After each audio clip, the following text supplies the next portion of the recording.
Anyway, why is your body shaking? What I'm about to say, it's not funny. Oh. I don't think it's funny, but... Well, why are you laughing? Because it's weird. Why don't we take a commercial? This is going to go on for a long time. Was something bad happen to you? Yeah. Having to do with the show or personally? Nothing to do with the baby. No. All right. Oh, okay, now we can calm down. That would have been really funny. Have a good time. I wouldn't make that sort of announcement on the radio. Fred, you want to take us... do we have time? We should break. Are you going to tell me the announcement in the break? No. Well, now you got my curiosity. I'm already in big trouble, so I might as well go for the air. Okay. All right. Hold on. I'll do it. I'll make the announcement. I'll walk out of the room. No. Then I have to set up some phone calls. Let me take a break. All right. We'll come back. I want to hear this announcement. Okay. I'm going to leave the room. You're going to leave the room? It's that bad. Yeah. Am I going to be mad at you? Yeah. Ooh. Oh, great.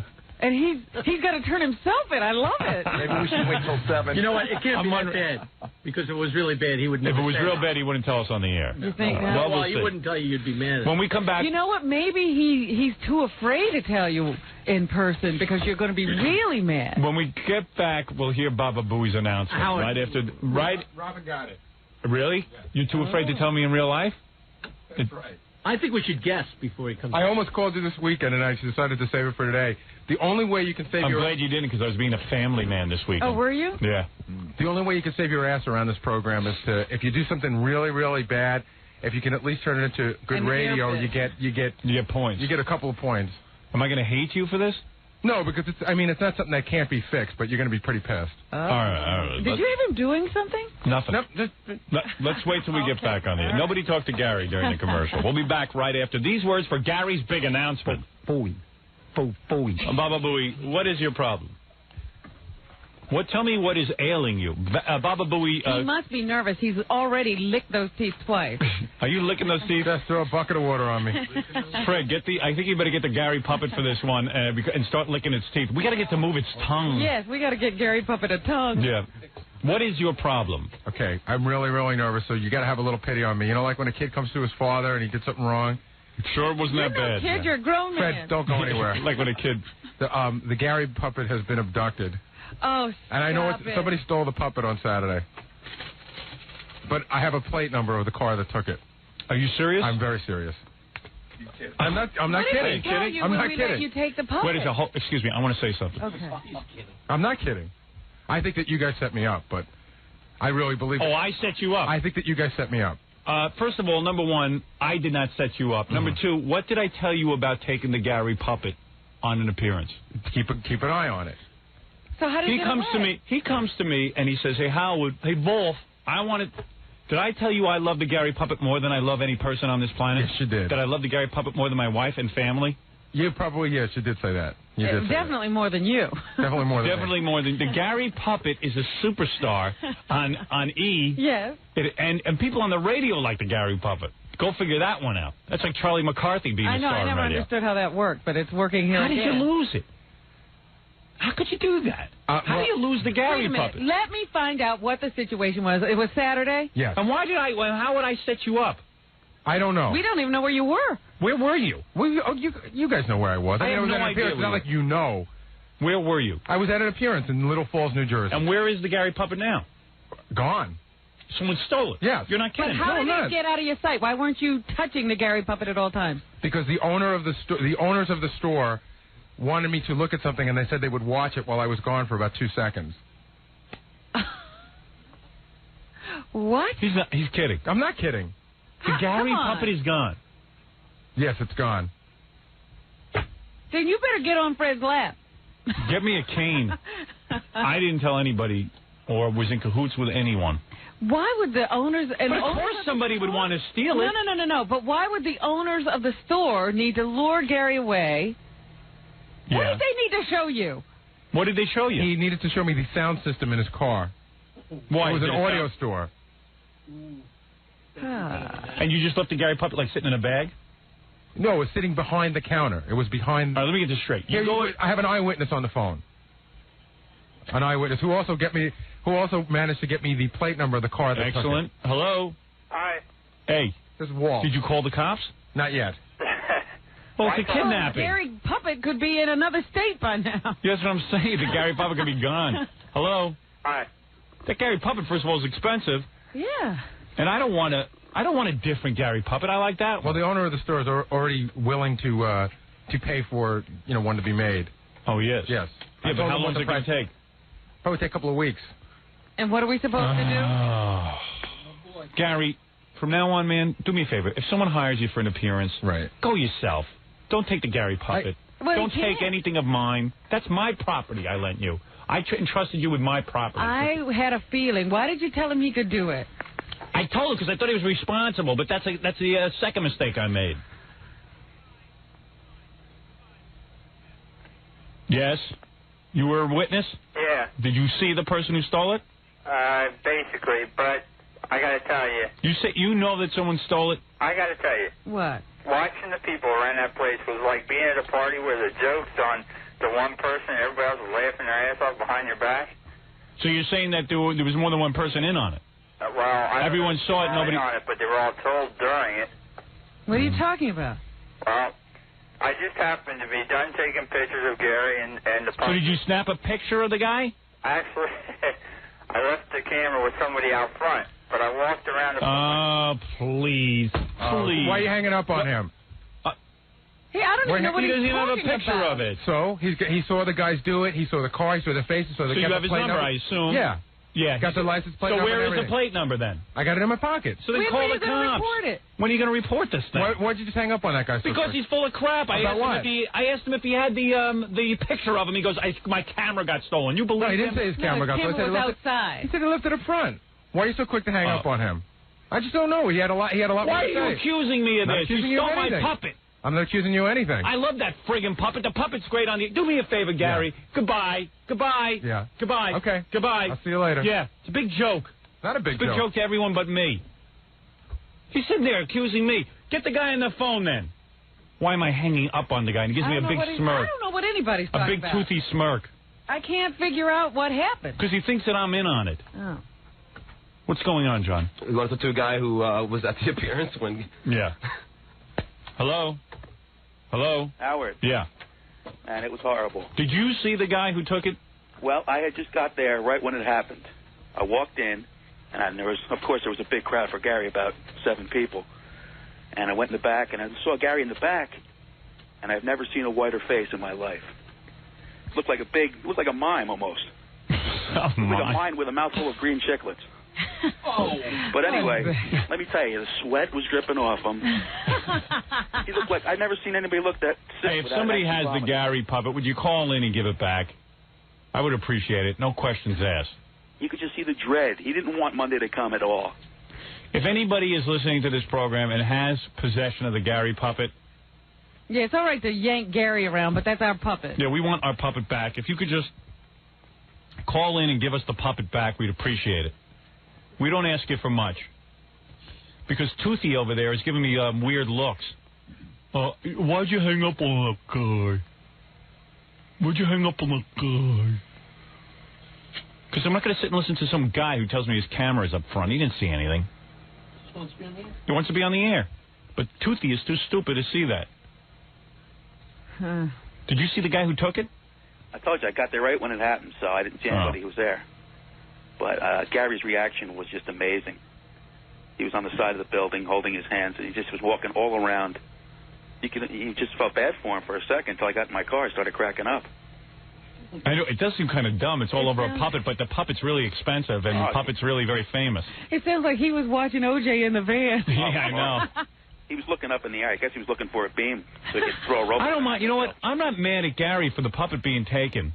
Although I am. I'm mad on one level. But, I mean, what? He's coming in here and giving me like a big stupid grin. Like I'm supposed to be happy about this. He certainly wasn't grinning that day, I'll tell you that much. He was hurting. I'm not giving you I don't get you, man. No, I'm not. I'm just... You lose my possessions, and then I'm supposed to sit there and take it? The guy said he didn't even have a picture of him. Yeah, but so what are you talking about? So get the license plate and call the cops. What are you waiting for? Yeah, but you didn't even ask the guy all the stuff that he did see. Howard, you want to hear I assumed he didn't see. This guy didn't see anything. This guy wasn't even there. This guy, that other guy, saw somebody bring it out the back that probably so put him back on. That probably worked. Put him back on. All right. Huh. Yeah. You mean the people you were working for? So you think someone... I don't know. I shouldn't say. But I like how you're accusing everyone of taking the puppet. Well, listen, Howard, it's not inconceivable. Just think about it. Think about it. There's someone who worked there. No, it's not inconceivable that you guys would want to pull up. Just think about it. I didn't do anything. I don't have anything to do with this. We've tried to get Jackie a fake daughter. We pulled a practical joke on everybody on the show. It's not inconceivable that you guys, this would be the ultimate practical joke to pull on me. I'll tell you something. Why don't we have the Gary puppet here for the show today? Why don't we just come in because it wouldn't be funny yet. Robin, it's not funny until you torment me for 2 or 3 days. Excuse me, I wish I had been smart enough to steal the Gary puppet. Because then we'd have it.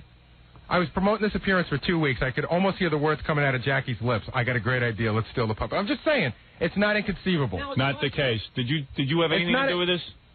Who, me? No. No, Jackie. What am I going John, come in here. But, I mean, it's not inconceivable. I don't understand why you left the puppet there. I haven't because the people that so many people there. Because the people I asked you to watch the puppet. Because the people that were running the store said they'd watch it. I was gone for 2 seconds. What? Get that guy back. When am I going to fire you? He's always delegating. Somebody tells him to take care of the puppet. I say to Gary, watch the friggin' puppet. So what does he do? He gets there. And leaves it. And he tells someone else to watch the puppet. Why leave it? The thing weighs 2 pounds. It was behind a counter with people that worked at the store. Then they claimed they didn't see anything. You know what I mean? Yeah, they're claiming that because they don't want to be responsible. Then the guy who took it... But that's not his responsibility, the guy who You stored were supposed to keep the puppet with you. You're right. So just why don't you bring the puppet with you when you went to look at the guy's car? What was the big deal? Did he make a whole issue of it? Yeah, well, yeah. He's like, you got to come out and see my car. It'll take 2 seconds. Come on. He just like sort of tugging me. Come on, we'll be 2 seconds. Come on. You know what I mean? So just bring the puppet with you. I know, but like I said, it was behind the counter. Somebody was watching. It was going to be a second. You know how it happens. If we had given you 500 gold bars, you would have left them with strangers. Right. No, I wouldn't. People you don't know. Yeah, if I gave him magic beans, like in Jack and the Magic Beanstalk, Toothy over here.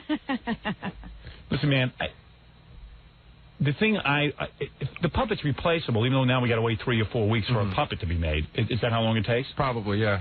The puppet's replaceable. What my trust has been betrayed here. I've said to you, hold on. If you're going to take a puppet, hold on to it. No, I admit that. Gosh, I mean, I don't know what to say. I mean, I admit that what I did was stupid and wrong. It is stupid. And I'd like to apologize to Jackie's wife, Nancy. Yeah. I hope your wife never leaves you with a baby. Yeah. I'll just put it behind the counter here. Here, would you watch this for me? Howard, the place had no surveillance cameras either. Actually, that's not true. Oh, actually, they did have them, but they weren't on. They weren't on. The guy said they weren't on. Sort of seems odd. Why wouldn't they be on? Because they don't put them on during the day. During an appearance is the best time to put it on. People lift stuff all the time. Was the guy's stereo cool? I mean, what was that's what I want to know. Was it a great stereo? Yeah, it was a Sony mini disc player with a 10 CD changer instead of a Porsche. Oh boy. So it was worth it. Yeah, it was worth my puppet looking at it really makes a big difference. What is your stuttering, John? This guy claims he has the puppet. Hey, I got to hang up on you, dude. All right, bye. All right. Hello? Do you have the puppet? I've got the puppet, and I'm holding it hostage. I want $1,000, and if I don't, I'm going to start sending you little body parts of this puppet, piece by piece. You don't have the puppet. I've got the puppet. Tell you what, if you have the puppet... Yeah? Make it talk. Let me talk to the puppet. The puppet is bound and gagged in a chair. I'm not going to let you talk to the puppet. I'll tell you what I'll do. I'll send you a picture of the puppet with today's Asbury Park Press and the Philadelphia Inquirer with the same date on it. All right, then that's proof. All right. Hold on. Wait a second. Wait a second. He doesn't have the puppet. I've got the puppet. A guy came out of the store with Jersey plates, and I was there from Philadelphia. He said, look what I got, the Gary puppet. He flipped it to me, and I jumped into my car. So Gary's got a license plate. Hold on a second. You were just sitting in the back of the parking lot, and somebody threw you the puppet. You had no plan or anything. No plan whatsoever. Somebody just threw you the puppet, and you took off with it. He just said, hey. You need a plan to baffle you, Gary? He said, look what I have. All right, hold on a second. What was the Gary puppet wearing?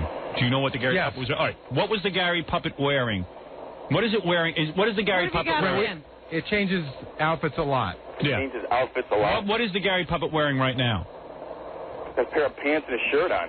What's on the shirt? What does the shirt say? What's the shirt say? What the hell is the shirt say? The Howard Stern show.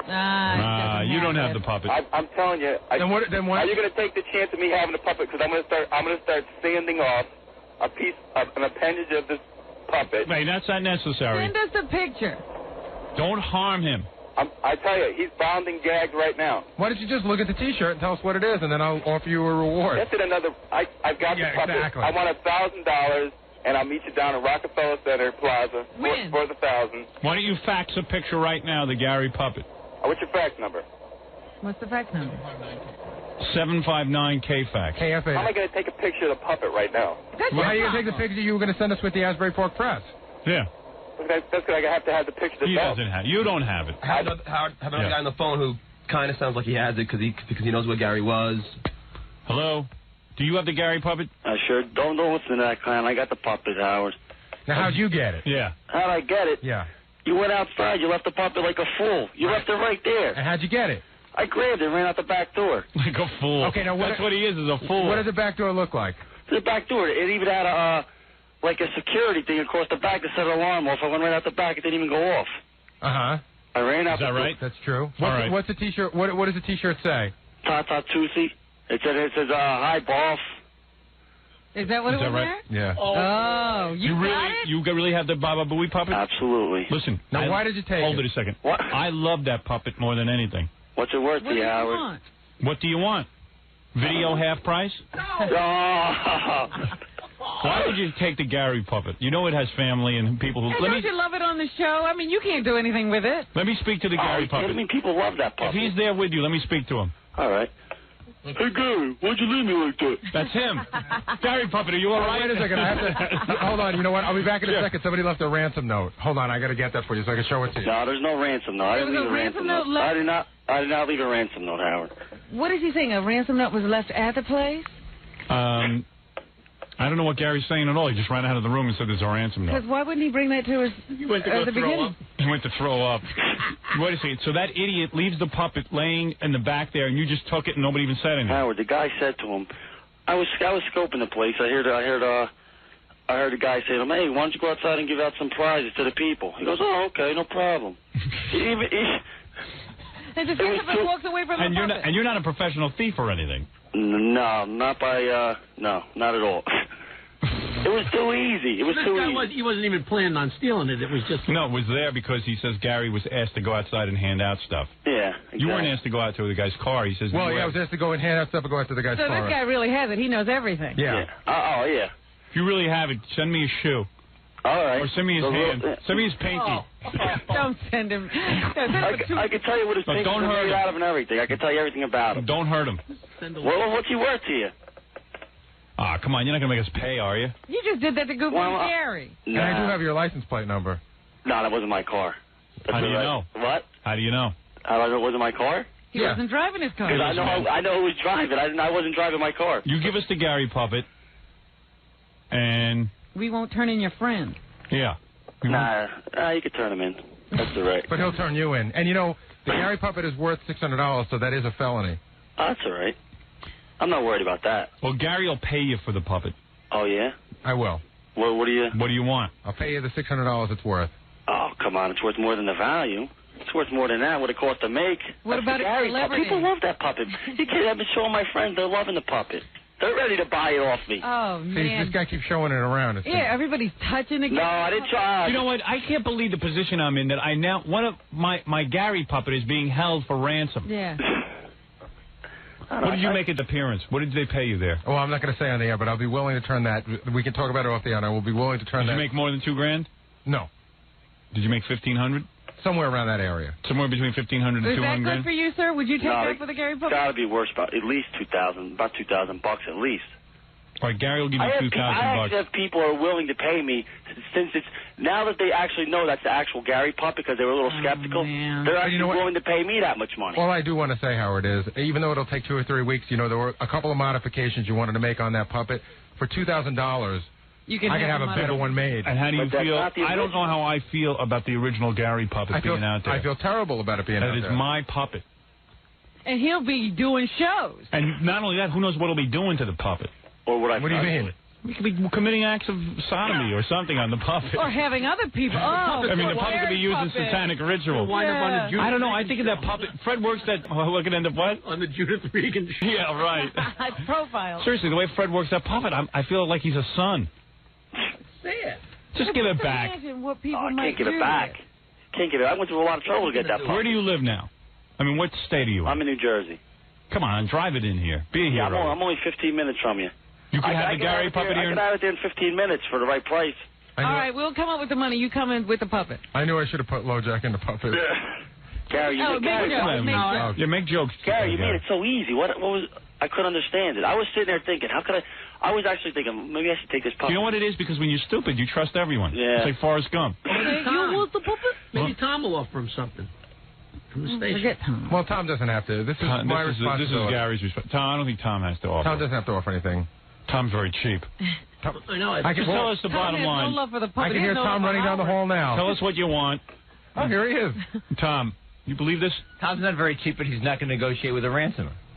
He'd rather have Gary Puppet. If Gary Puppet's like a child to me. If you had a child that was kidnapped, wouldn't you negotiate? But we have a lead. I don't know why we haven't called this into the police. I don't know why we haven't. Yeah, we should be tracing this call. You committed a felony, sir. Just drive down here and all be forgotten. Exactly. No questions asked. Just turn in the Gary Puppet. Nah, I'd rather keep the puppet. Okay, no problem. Because we'll call a local precinct and we'll report the there you go. And get this thing in gear right now. The car was stolen. It doesn't matter. Oh. Oh, no problem. Yeah, you stole a car to lift a puppet?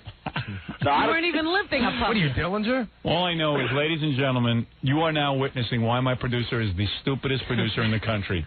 I said to him, do not take that Gary Puppet anywhere. And he says, "Bull, what are you worried about? I'll take the puppet. I'll take care of it. I will not load it out of my sight." And you let my Gary Puppet out of sight. I know. And this puppet has spent. Where is it? Is it buried? The puppet? What did you do with it all weekend? Did it breathe? I slept with it all weekend. Oh, that's disgusting. The Gary Puppet's having a liaison with this guy, some hillbilly. And its love spread. Stop that. I don't like it leaving my office. I don't even like it leaving my office. Well, you know, this is it. No, You'll never be to be trusted again. I see a movie here, Silence of the Gary Puppet. It's true. But it's not funny. He's in a pit. Sir, I want the Gary Puppet. Bring it down. I'll pay. What are you no, you don't have to pay. Just tell me how much it is. I want Gary to Give me about a... No, I'll pay. Well, how much is it? For it? How much is it? I want my puppet back. 2,000 will do it. All right, get it down here. All right. Bastard. What did I tell you how last soon will you week? be here? Well, I could be. I'm about 15 minutes. Well, I just got. Let me ask you something. I'm in bed. I just got out of bed. You want to make a drop-off point or something? Yeah. Where do you make a drop-off point? Should we send Gary? How am I going to get the money? That's what I'm saying. I'll at the drop-off point. I'll leave the money. You leave the puppet. All right. Gary can't handle this. Gary's too stupid to handle it. Yeah, he'll lose the money and the puppet. Exactly. Let Gary do it. I'll send Gary with Ronnie. The exchange will happen. You know what's good? It's like Jack and the Beanstalk. I'll come back without the puppet and without the 2,000. That's what I'm saying. Gary will get ripped off twice. Go to Scores. Tom is unbelievable. Right, so where do you want to do the check? You can't believe Gary's stupidity, right? No, I can't believe we lost the Gary Puppet. That's a big star. Not only is he a television star, but he's a radio star. How important that was to the show? I heard there was a rumor. Look at Tom looking at Gary. He can't believe it. That's priceless. No, not at all. I can't wait for his next negotiation. He's going to remember this. What is it, Ralph? Gary's trying to get more money. For 2,000, I'll make a new one. Exactly. No, but the point is, I want it back today. I got to wait 4 weeks. No, you want the Gary Puppet living with this guy? Does anybody here care about the Gary Puppet? I don't care about the puppet. And you want him running around with the original, and then he'll do something with it. He will have it at card shows, and he'll be making money. But of course, if he keeps turning up, people will report him. I mean, the guy stole it. It's a felony. The original back. I can't believe that can be duplicated. It's too great. That's what I mean. You know what it's like? You guys remember I had the 000s make that song for me, HOWARD, and then they made a second. They tried to improve it. But I like the original. Didn't you say you wanted a tongue on it and a couple other modifications? Even if we get a new one, we need the original for the archives to show the evolution of Gary. That's I understand. Well, we've got video. And then I got to wait a month for the puppet. You don't believe this. I know. Tom's having a ball. Hey, where's the puppet right now? All-time best screw up. Is the puppet okay? Yeah, it's in my bed. Right? You haven't broken it in any way. Let me talk to him. The puppet's very fragile. Let me talk to him for a minute. Hey, Howard, what are you doing? Gary Puppet, you okay? Fine. The guy's feeding you? Yeah, really well. He's feeding you all right? You okay? Yeah, great.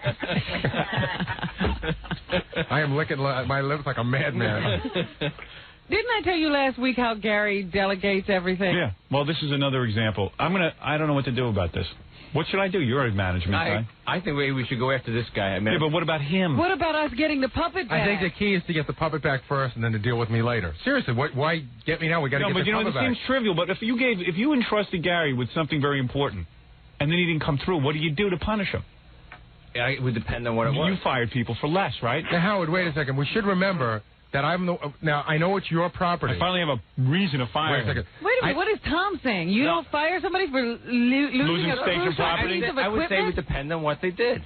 Well, that's what I'm asking. If you told the person to watch the puppet and keep it in his hands the entire weekend. If you take it, you're responsible. Didn't I say that to you? Wait a second. I heard it. Yes, of course you did. I can give you an example. Somebody once almost ruined the board, which is very expensive. Yeah. And Tom did not fire that person. Who was that person? I don't want to say because it's not fair. He got fired the next week. No, they didn't. Yeah. I bet you they're not here Tom anymore. was very upset. So upset that we heard that he wanted to fire the person, but he didn't. I was here until 3 o'clock. What happened? They spilled something on it? They spilled 10K. It's like that running drink. You know, big deal. It's like Gatorade. That's good for it. You should see the smoke coming out of the board. But the guy didn't do it on purpose. I told you to keep your hand on that puppet. I didn't do it on purpose. It's a form. You know what it is? I'm going to tell you what it is. It's psychological with you. You hate the Gary puppet. I don't hate the Gary puppet. Yes, you do. No, I don't. You hate him, and you cook him, and I consider you an accessory to a kidnapping. Hold on a second. Howard, let me explain. It's not like on a conscious level. Hold on. That puppet irks you because it makes fun of you. Can I say something? It does. Howard. What do you think? So why does he leave the puppet? If it was his wife's engagement ring, he wouldn't have left it behind the counter. Howard, listen to me. Do you agree with that? I agree with that. Howard, listen to me. The puppet was Who had the puppet for a year? For 6 months? Who had it? Who had the puppet? Yes, who had it? Kevin. No, who had it for 6 months after Kevin? I don't know. Who did? I did. Yeah, but then it didn't make fun of you. Who told you the puppet existed? Who offered to bring it in? Of course I knew you guys were going to make fun of me with the puppet. One day Howard said, this is exactly how it went. I don't think you realize how long it would last and how big a star. Howard said the Gary puppet eclipsed you in fame. The Gary puppet is more popular and a better producer than you. He's not getting paid for appearances. He can do whatever he wants. Listen, Howard said, I'd love to Why did you have to bring him? When they hired you, Howard said, I'd love to bring a puppet on the show. And I said, you know what, Howard? There's a puppet of me at home from the channel. Yeah, and why didn't you tell me? I'll bring it in. And why didn't you tell me about the puppet 6 months ago? Because I didn't know you'd be interested in it. Oh, I wouldn't be interested in my own puppet. My property that you are housing. What were you doing holding on to it? What were you holding on to my puppet for? I want to know that you have my puppet. I want to know that was my puppet. Why did you have it for 6 months? Because it is mine. I came up with the concept and had it made. Just because it cut your face doesn't make it yours. Not your puppet. It was not your puppet. It wasn't anybody's puppet. I should have known 6 months ago. It's not my puppet and it's not your puppet. And now I'm negotiating with a kidnapper. You know what? You're right. It's not our puppet. It's that guy's puppet on the phone. And why wasn't I told about the Gary puppet being missing immediately? I would have called the police immediately. Well, I wanted to wait till Monday. I had the who asked you? It's my property. To let the trail get cold. That's the typical Gary. There was no trail to get I want to make sure the trail gets cold. And the Gary puppet could have been here right now, safe and sound. How? Or it could be because the cops could have tracked him down over the weekend. You had a license number. Yes, I did. Oh, yes, I did. You've mishandled this entire thing. This entire episode. This is worse than your 911 call. Hey, Gary, did they get a description of the car? Yes, they did. What kind of car was it? I am not going to say to you. Big. It's a big car, Wolf. Big. I have the eyewitness. So why wouldn't you call me and tell me? Because this is Gary. And why 6 months ago didn't he tell me he had the Gary puppet? Why would I call you? Because it is my puppet. It is my puppet. Why would I call you on Sunday to tell you about it? What could you have done? If you told me you had a license, I would have said, give me the number. I'll call the police and have them track it down. Now the trail is cold. Gary doesn't know what you do with the license number. Could be in Iowa now. Yeah, the puppet could be in another state. Oh, no. What would you do with the license number, Bull? Well, how could you get the puppet back over the weekend? The cops don't work on the weekend. It's as bad as I thought it would be. The cops go to the beach. This is as bad as I thought it would be. Oh, the cops open on Sunday, Bull? Wait a second.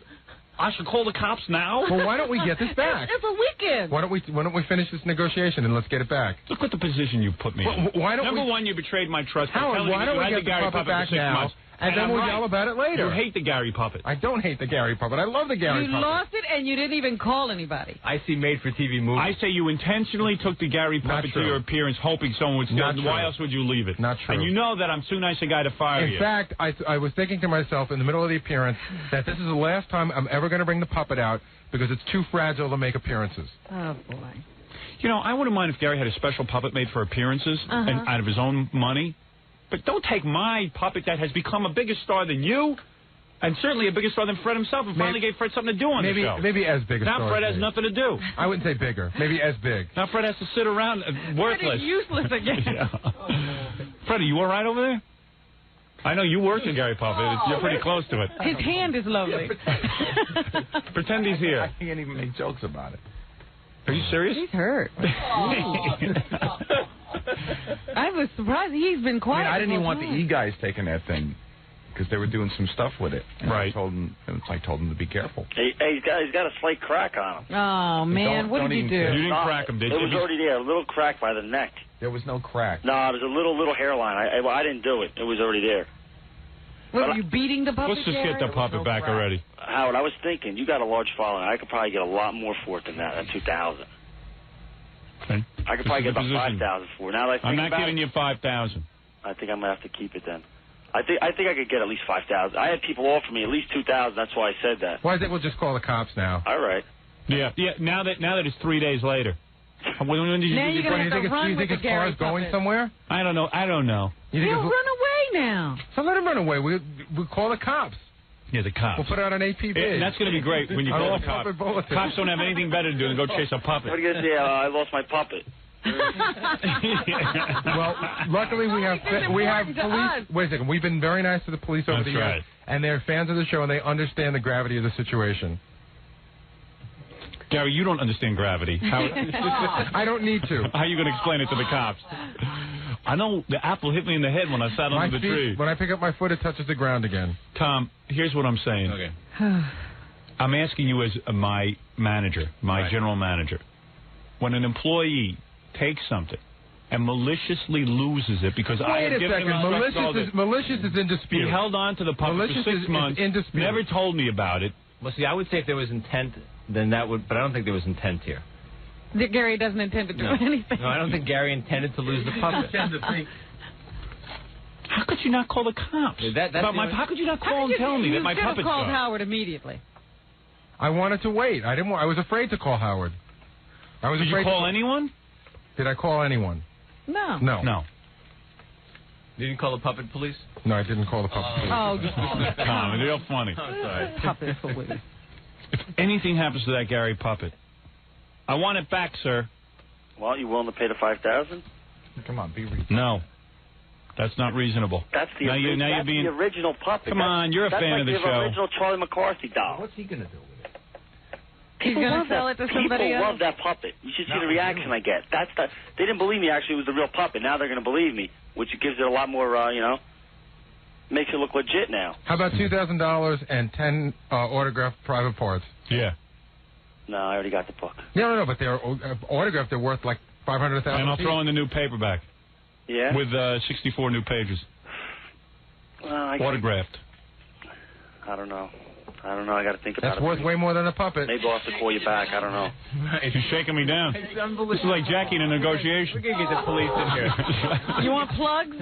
You want plugs? I'll give you a plug every day on the show for appearances. You know what those are worth? Thousands of dollars each plug. I have to see every plug. And Robin will sleep with you. Please. I'll do it for free then. Robin, bail me out.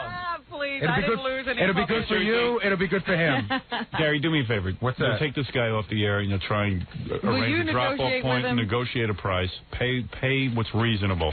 And get the puppet back today. You got a number? What's that? Do you have a number? What did you write down? Nothing. I just wrote something down to remind me to do something. Yeah, to negotiate for the puppet. Does everyone believe that this guy actually has the puppet? He sounds like it. He knew where, about the door. He knew what the puppet was wearing. What's it got by its neck? What's that? What's it got by its neck, right in front of the neck? What's it got? I don't know. I don't know. I'm against paying this guy anything personally. I'll tell you everything about it. I even shook Gary's hand before I took it. That was nice. Wash. Guy's a crook. He is. I say we don't pay. We kiss the Gary puppet goodbye. Hold on, okay? Yep. All right, I got to take a commercial break. I got to think this through. All right. Hold on. You should put him on. Yeah. Hold on. All right. I'm going to take a break. I want to talk to everyone about this. All right. We'll be back right after these words. We're in the middle of in case you're just tuning in, we're in the middle of a slight problem, and I really do want to resolve this one way or the other. I talked it over. We are not going to pay any ransom for the Gary puppet. No. You're not? Well, I don't know. The guy hung up, first of all. We can't get him back. That's number one. And there's a cop down here who says he's going to help us catch the thief. Yeah, I saw a police officer outside. We're going to try to trace the plate, which... Good. You gave it to him and everything? I'm going to give it to him right now. He just glanced at it briefly. Yeah, well, don't say it over the air in case it's not. And the witness guy is on the phone. What witness? The guy that saw everything. Oh. Well, why don't we get the cop in here, too? Okay. While the witness... We literally got a witness and a cop. Yeah, you can take a report. It's a New York City police officer, though. New York City police officer. Hey, officer, if you're a New York City officer, that doesn't mean... That means... The crime was committed in Jersey. Crime was committed in Jersey. Do we have to contact the Jersey police? It's got to be reported in Jersey, right? It's got to be reported in Jersey. Mm-hmm. That's what I thought. Yeah. You believe how stupid he is? In today's day and age, Gary is as stupid as a wall. This is what my point is. Forget about Officer, the fact that he's got to be a little street smart. Forrest Gump laughed at Gary. No, I understand that, but what you should have done is told this guy to come in and arrange a drop-off point. And then we could have nailed him. Well, we could have persuaded him to give it back to Gary. He'll call back. Jay, we'll make our own puppet. All right. Well, Unfortunately, a bit of history for the show has been lost. But all right. A little bit of show history is lost, that's all. Well, we don't have, all right, Gary, you'll talk to the officer after the show. Okay. All right. Thank you, officer. all right. Gary, you idiot. The officer probably wants to say you're an idiot, but that's he can't He's say too it. nice. He's too nice a guy. I know it's not much, but do you think seeing a couple of women nude would help a little bit? I want you to repeat after me. That would help. Okay. Maybe you'll learn your lesson. I am more irresponsible than myself. I pulled a bigger boner than any porno star. I will never, ever, ever again take Wolfie's stuff and give it away again. I will never, ever, ever again take Wolfie's stuff and give it away again. I didn't give it away. But I will stop taking overdoses. I will stop taking overdoses of stupid pills and dumb capsules. I hope you learn. Of stupid pills and dumb capsules.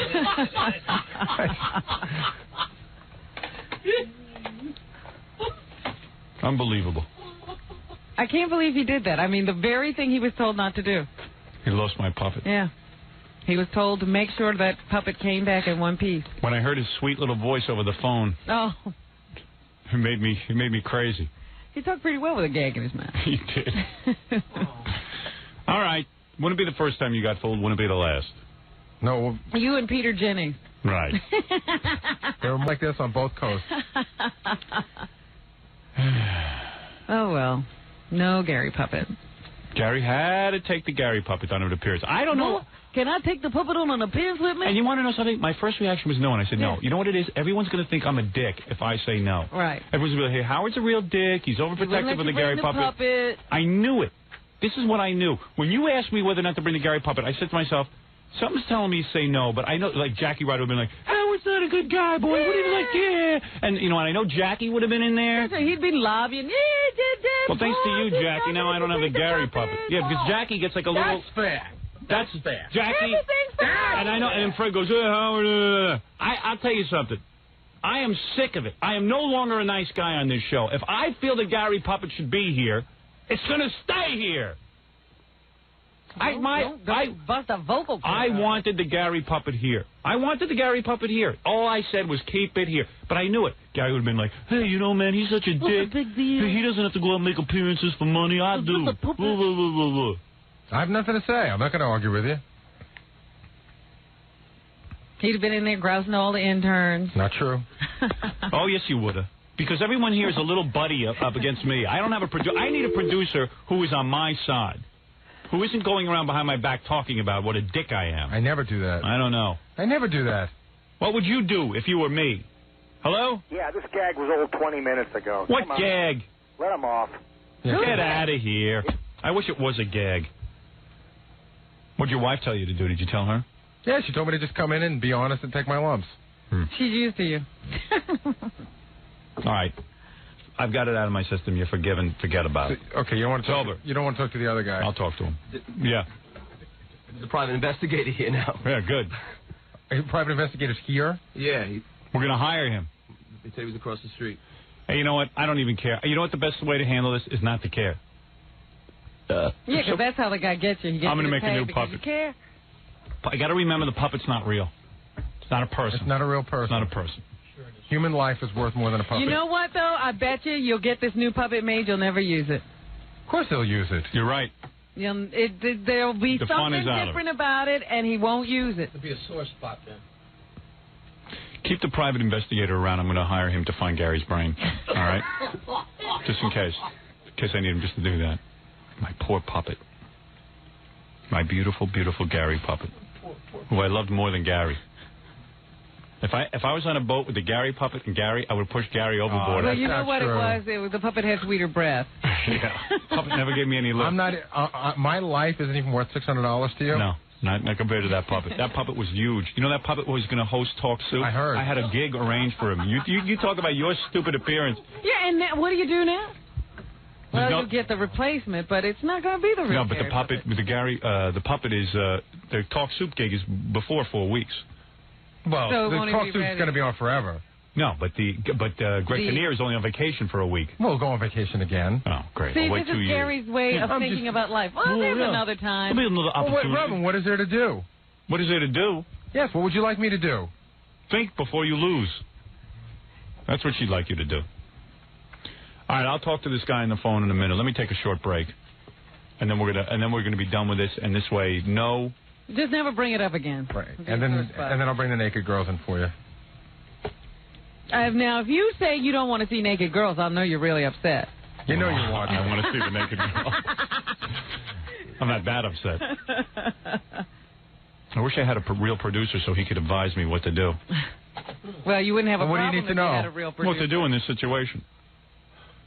Well, as your producer, I think that you should. Yeah, but you're not a real producer. I need a real producer. You're a problem. Is what Yeah, you're my problem. You're a nuisance. I'm going to hire Rip Torn to be the producer of this show. Amazing. Artie. Oh, that one. All right, let's take a break. When we come back, I will put this to rest. We'll have naked women in here. It's going to be a lot of excitement. And we'll talk to this witness, and we'll see what we can get out of him. All right. Hi, this is Bob Eubanks, and you're listening to Howard Stern. Of course you're listening to Howard Stern, doesn't everybody? Jackie Joke Man Martling to order Jackie's 78-minute CD or cassette, only $10 plus free shipping and handling. Price includes 20-page Jokeland catalog. Call 1-800-323-5464. What music is this? I'm not sure. That's pretty good. What was that? I think Ralph knows what that is. We tried that once before. This Thursday, one big show at Rascals in West Orange, New Jersey, with Jake Thomas on keyboards. Oh, Jake's going to be there. For information and raunchy jokes, call 516-922-WINE. All right, let's finalize this discussion. Where were you appearing? You want the name? Yeah. A place called Film and Music in Little Falls, New Jersey. And they do car stereos? Everything. They sell home systems, car stereos, laserdiscs, the whole deal. And we have the witness on the phone. Yeah, we also have the manager of the place on the phone. Yeah, the manager of the place, if you want to. I'll put both guys on. The manager of the place is good because he could just tell you how upset I was and how I cursed at everyone in the store. Hello? Hello? Howard? Is this the witness or the manager? This is the owner. Oh, the owner? Yeah. This is Nick? This is me. So you saw everything that happened? Well, you were the guy who brought Gary out to the car when the Gary puppet was stolen? That's correct.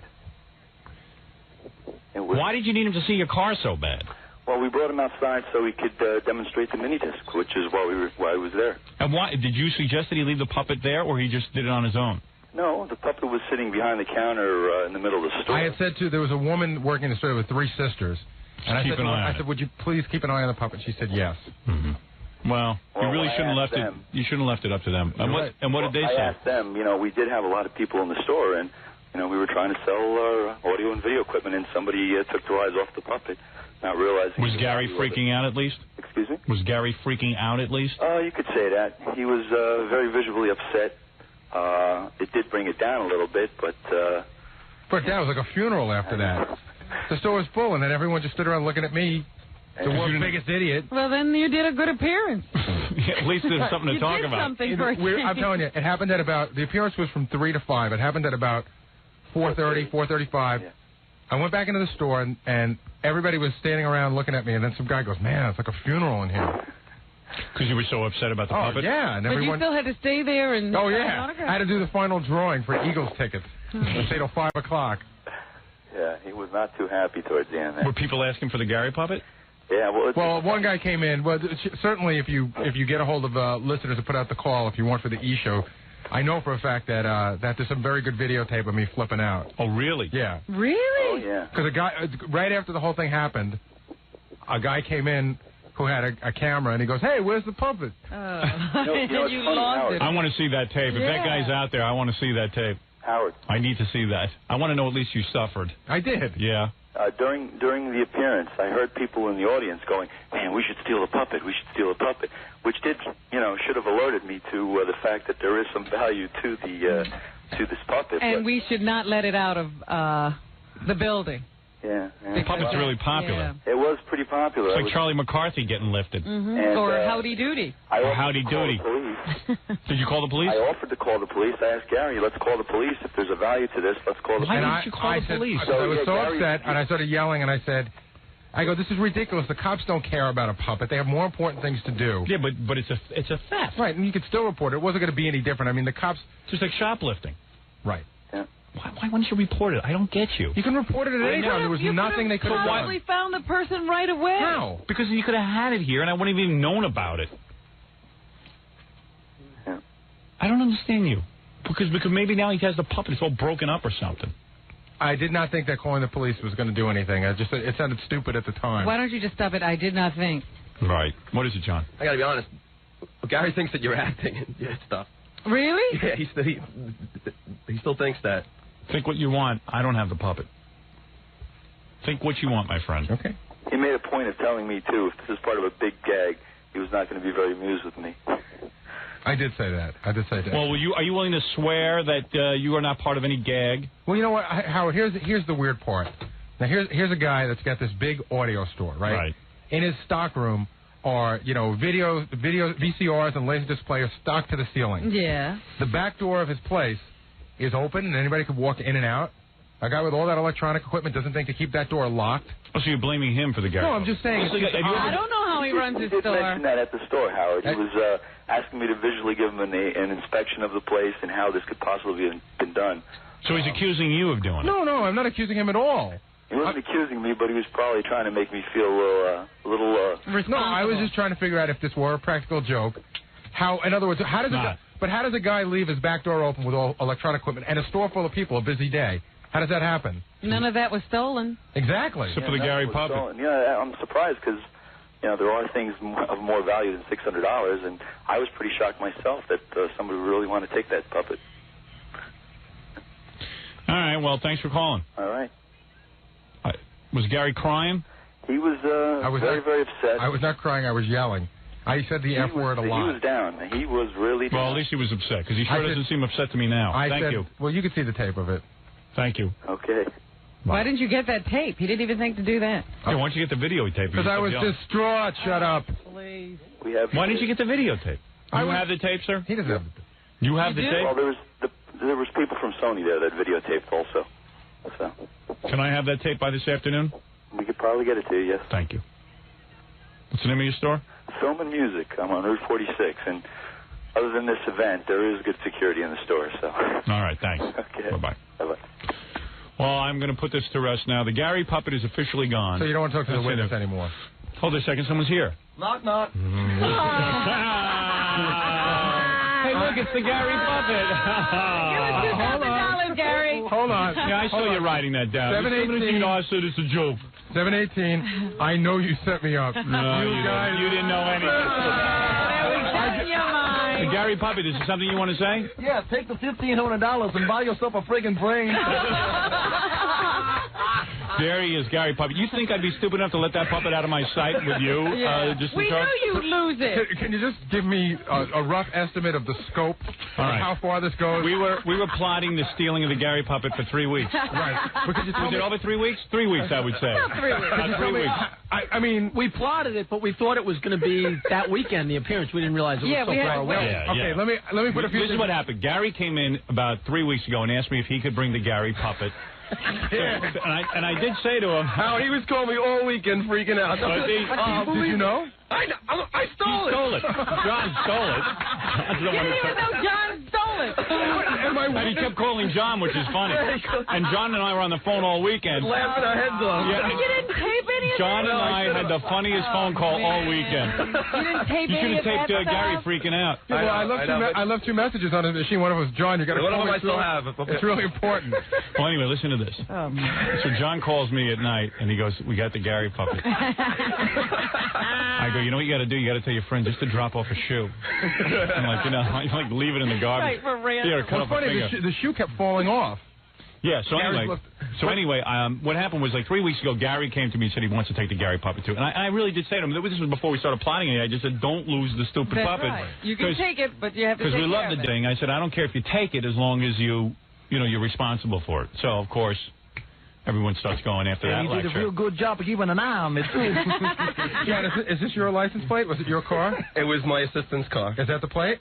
No, I don't think so. No, I don't even think you had the right. I actually, I'll admit now that I called it into a friend of mine who's a cop, and it came back that it was the wrong plate. Yeah. You know what? I had a sneaking suspicion that Gary didn't have a license plate. So I did know I had a plate, and I did call it in, but I wasn't going to tell anybody. It was a dinner plate. Okay, who was the guy on the phone? Dinner plate. That's John's friend. The guy on the phone is the actual guy who took it. He's a friend of my assistant's, and his name is Paul Lauer. Right. And he was great. He wanted to just grab it and run out of the store, but you know, he didn't care about getting beat up or anything. He just liked to do it. Psycho friend. All right, let me tell you what happened. So of course, you will say that you now have all that on videotape, right? Of course, you have somebody there videotaping. No. Do we actually? That guy does. You didn't think of that? I thought for sure.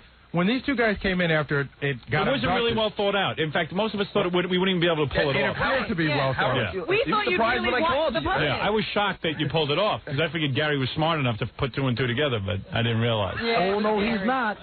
Thank you, Gary Puppet. He lost you anyway. How are you feeling, Gary Puppet? August Fool, Gary. You know, I would have been better off with a kidnapper than in John's smelly apartment, though. Anyway. I wouldn't. I still smelled it. So anyway, here's the point. So afterwards, Gary leaves the room, and we decide, okay, we're going to steal the stupid Gary puppet from the appearance. But we can't figure out how we're going to do it. I thought the guys were going to first steal it from the back office so Gary couldn't find it, but that wouldn't make sense. It had to be under Gary's care. It had to be out there in the public. In Gary's And I said, there's no way that we're going to be able to get the puppet away from him. So we got the owner in cahoots. Yeah. And I said, all he's got to do is pull Gary away for 2 seconds. I cannot believe I cannot believe that the owner of that store and everybody that worked in that store could watch me be as upset as I was, which is pretty upset, and leave me that way and not do anything about it. The owner told me that at one point he was going to break down because Gary was almost crying. But no, I said to the guy, I'll tell you when I got to the guy what some of the things that tipped me off a little bit. Right. Of course, you never know. Right. That's the last minute. One of the things that tipped me off was I was so upset.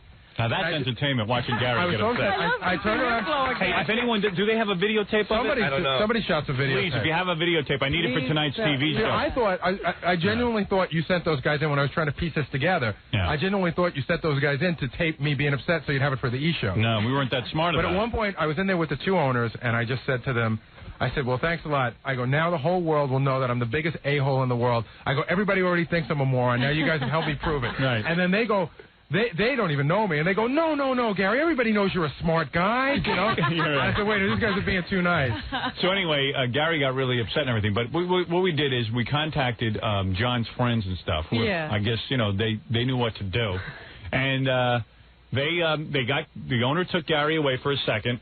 Into his car. Yeah. Turned the sound up as loud as it would go. Yeah, and the guy stole the puppet and drove off. I was in the car, too, but I had my head down. Oh, did you? Yeah. So then that night, John calls me to tell me that, I said, look, you got the puppet now. You pulled it off. I said, gee, this is the cruelest thing we've ever done. Yeah. Maybe we should call Gary and just tell him. Let him off the hook. And John and I decided, no way. What were the odds of us pulling this thing off? I think you couldn't ruin this for me on Monday. You guys are jerks and it's cruel, but once Did you think the puppet had really been stolen? No, I was in there when you guys started plotting. All right, I didn't know. But even I have to at this point, I didn't even know who was in on it. Even I have to say that once you stole the puppet, you'd have been crazy to tell me. Right. So anyway. But Gary, I'll be honest with you, Howard. When I spoke to Gary last night, because Gary called me a couple of times. Yeah. And then I called you and said, should I call him back, because I normally would. Mm-hmm. So I called him back. You were really upset, and you were totally buying it. You're like, John, man, what am I going to do? I have no weekends left as it is, and this one was completely. Oh, I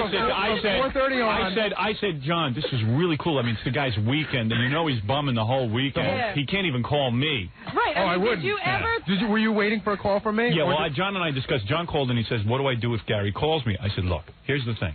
he calls you, ignore the phone call and call me and tell me that he called you. So Gary put in 2 calls to John. Yeah. One Saturday. I called him Saturday night at 6 o'clock since I got home. I said, John, make sure you tell Gary not to bother me because I'll blow my stack. Yeah, I didn't want any calls from Gary. And then John... So you could have just not picked up the phone. Yeah, I wouldn't have picked up. That's what you said. Yeah, I wouldn't have picked up. That's what you said. You said if he calls, you wouldn't pick up. Yeah, right. John, on the other hand, I said, it's going to look weird if you don't call him back because you would always call back Gary. Call him back and just say, oh, my God. You know, just freak out and say, oh, man. Yeah. I kept saying, it's probably a scam, guy, you know. Now, what time was the puppet here this morning?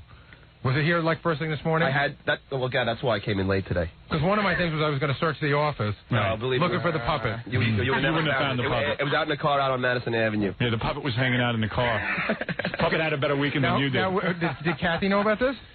No. Probably not. Because I called her and grilled her, too. I knew you would, and I was going to call Kathy, but I said, you know what, they don't know, so they'll act. Well, I thought Kathy would have to know because I thought, none of you guys would get around to calling the owner of the store and setting up the whole thing. No, John took care of the whole thing. John was right in there immediately to take over. John took a lot of pleasure in stealing the Gary puppet. You know, Howard said to me, and he never said this ever to me in my life, he goes, John, this is the meanest thing you have ever done in your life. And I really felt that bad. Here's the key. Key question of the whole event. Yeah. Whose idea was it? I don't know. It might have been. I think it was Martling. It might have been Martling. I could hear the words. I'll tell you what. It was so funny when he was in here before and he said, this is a scam. I can hear the words coming out of Jackie's mouth. I got an idea. Let's do it. It was like he quoted it. Yeah, I know. Jackie goes, I remember it exactly. Jackie stands up and he goes, hold it. And he slams the door shut. Wait a minute. Yeah. You guys feel the Gary in that? No, Jackie wanted to break it. No, Gary, that was it. We wanted to make another. First it was more involved. We were going to get another one and smash it up. Right, yeah. And then John immediately stepped in and said, I'll take care of the whole thing. I can get it stolen. I can do the whole thing. I'll call my hoodlum friend and steal your puppet. Right. So you know what I did, Howard? I had my hoodlum friend go in, and then he brought the owner out, and the owner came up to my car, and I was hiding underneath the car, and the owner comes up, and he goes, oh, okay, I'll do it. And the owner was like... The owner was in on something. Everybody loves the goof on Well, let's thank the owner. Yeah, everyone loves goofing on Gary. Give him a plug because I promised him. All right, what is the name of the place? Film and Music. It's on Route 46 in Little Falls, New Jersey. Yeah, all right. And the girl from Sony was like, we got to tell him he's so depressed he screwed up the whole appearance. And then I had my other friend girl just go in to see how things were working out at the end of the appearance. Yeah. And she went up to him and she got a picture sign, and then a guy behind her online goes, hey, Gal, where's the puppet? I want to take a picture. It's been stolen. Now, if we had really been smart, we would have gone even further and somehow stolen it from John. John was in the story. Yes. Believe me, I had that in mind. I thought I had that. That's like the Sting. That's going way too far. I don't have the energy for that. Again, I suspected that you guys had done this, but I was really under the impression that you were going to keep me. I said to Mary said, how long do you think they will go with this? And I said, Wednesday the earliest. You know what? Jackie just came up with the ultimate, though. Right. Jackie said, we should have planned this and not told you. Yeah. So Gary that's where we made the mistake. Yeah, that would have been good. And you really would have gone. I would have gone ape. Because my biggest regret was not taping our phone conversation, because me and I were like two little kids laughing. Yeah, I was laughing my ass off Saturday night. I was half asleep. I couldn't keep my eyes open Saturday. And he calls me and I go, oh, what does he want? And he goes, I just stole the Gary puppet. I said, tell your friend to call him as a ransom and tell him he has the puppet there and I would demand to speak to him. The guy on the phone was really good. Yeah, yes, it was. Hello, puppet. So that's why when the guy called, he had the puppet voice ready. Hi, this is Gary Puppet. I'm all right. You know what the best moment of the whole thing is when that guy was on the phone and you said, what's on the shirt, and he read what was on the T-shirt. His face. Gary's face sunk. That was great. Man, that was good. Let me see the shirt he's wearing. Tatatoothy. Tatatoothy. Hi, Wolf. Gary was so upset he tried calling me, and I don't even have a phone. Hey, Gary Puppet, it's good to have you back. Well, you know what they say. Gary's mother is so strong. Now, wait, Howard. She had to be to raise a dumbbell like him. Now, wait a second. What were you guys going to do? One of the ideas I had was, how long were you going to wait me out? Just today. In other words, now I was going to say... I said all week. No, but I was going to say, but again, I made the mistake of telling John this because who knew he was stabbing me in the back. Yeah, right. One of my plans was to come in and wait for you to call for the Gary Puppet. Then I was going to say, I left him at home today. And I thought that would rattle you guys a little bit. But what would you have done? I just would have stood up. I would have been pissed off at you for leaving him at home. But what really got Gary is because you did it excellent. Because in the morning, like you didn't bring it up. So about 6:45, guy comes in and he goes, John, I thought it was a goof, but now Howard hasn't mentioned it. I think I'm really freaking out. I thought what you would do would be by like 6:30, you'd say, "Hey, where's the Gary puppet?" And you didn't. No, of course not, because you would expect that. Right. All I know is, Howard, I woke up at 2:30 in the morning, and it was like, you're a little kid, and you wait until Christmas. Yeah, right. You couldn't wait. I couldn't sleep again. You were so excited about the Gary puppet. I went to sleep at 11 o'clock on Saturday night because you know when your mind smokes so bad that you're exhausted? Yeah. I was really just so depressed and exhausted. I went to bed at 11, woke up at 6 in the morning. Yeah. All nervous about the Gary All puppet. nervous about it the whole day. My parents came over. I told them about it. John called. My father wanted to know what John had to say because I thought John might have some clues. Ooh. I got into bed last night, and then I hate to tell you this, but your wife was in on it. She was not. Yep. No way. The whole time. Why would you put her in? Because John was afraid that she was going to convince you that not. No, she wasn't in it. No way. Howard, the best was when I spoke to Gary last night. Howard, when I spoke to Gary last night, after the whole conversation, I was trying to console him. I go, Gary, did I help you at all? He goes, not really, man. No. Well, you know what the cruelest thing was? John calls me from his girlfriend's house, and he's drunk out of his mind. Yeah. And he's having a great weekend. And then he goes like this. He goes, I've now lost the Gary puppet, right? Right. This is major thing, you know? Right. So I go to this conversation with John. You should have taped these conversations. And John had absolutely nothing. I was at my girlfriend's father's house. John had nothing to add, nothing to say, or anything. And then he goes, you know, man, I had one of the worst appearances I ever had this week. And I was like, I don't want to hear about your problem. This is my problem. Who cares what happened to you? Typical. You lost the Gary puppet. I'm in trouble. Well, I hope this teaches you a lesson not to bring the Gary puppet with you. I tell you, I'm never bringing it out again. There you go. Gary What puppet. did you mean it's too fragile? It's people want to touch it and hold it, and I wouldn't let him. It's just too fragile to bring around. Right. Well, just let him smack you in the head. That was Gary's one and only appearance. Yeah, let the listeners just touch you. Never mind the Gary. All the people that came to see Gary were all mad at him that the puppet wasn't there. Where's the puppet? You want to meet the puppet? No, it was really like 50 or 60 people standing around looking at me so sad, like, oh my God, Let me ask this guy. He's a witness. He's the guy that Hello? saw everything. Hello? Hey, John. Howard. Yeah, Howard. Hey, you saw everything? Yeah, I'm telling you. It was funny because the listeners were as upset as Gary. And I'm standing there thinking, how are they so stupid? I could see it. I walked around back, the four guys in the car. I can't believe I couldn't tell John. I had my head down there. Yeah, and then the guy just run out, handed him the puppet and said, here, have fun with it. No, actually, you're wrong, though. The owner did not bring it out. I know. I didn't say the owner. It was the guy. It was my friend who actually brought it out. It was legitimate robbery. Yeah, but the back door was left open for him. No. I mean, he opened it. It wasn't wide open or anything. No, but I mean the back door. The owner left the back door for the guy to get out. But wouldn't you assume that the guy was in the store? He was there for the appearance.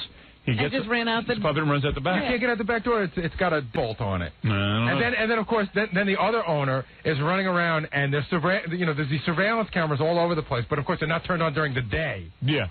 But only at night. But the owner played it great because Gary's like, how could you just my puppet's gone, and the owner's like, Gary, we get thousands of dollars of equipment stolen every day. You care about a stupid puppet. My puppet's gone. My puppet's gone. No, let me ask you. My puppet. Now one more. My puppet is gone. Looks like me. My puppet is gone. Now one last question. Yeah. What were you going to do? They kept offering to call the police. Did you have fake police set up, or were you going to actually let me call the police? I didn't care because it was my. And you had the wrong license plate. Yeah, anyway. I didn't think you had the right plate, and it was Melissa's car, and she wouldn't have cared. And you would have traced it to Dominic Belmont. You wouldn't have known who it was.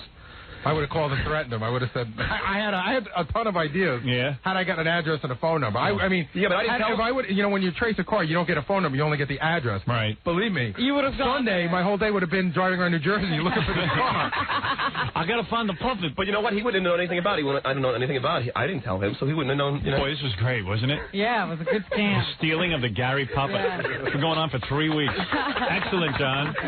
And Jackie, John, excellent. You know what the funniest thing is hearing Gary call the police, I lost a puppet with big lips like mine. Well, no, I really did I got so upset. Yeah. And everyone in the store is going, do you want to call the police? Do you want to call the police? And I kept going, no, but this is ridiculous. The puppet's gone. It's in a car. It's gone. Right. I said, you can't call the police. A picture of the puppet in the post office. Right. And I said, what are we going to do? I was so smart puppet. And I said, what are we going to do? Put it out on all puppets.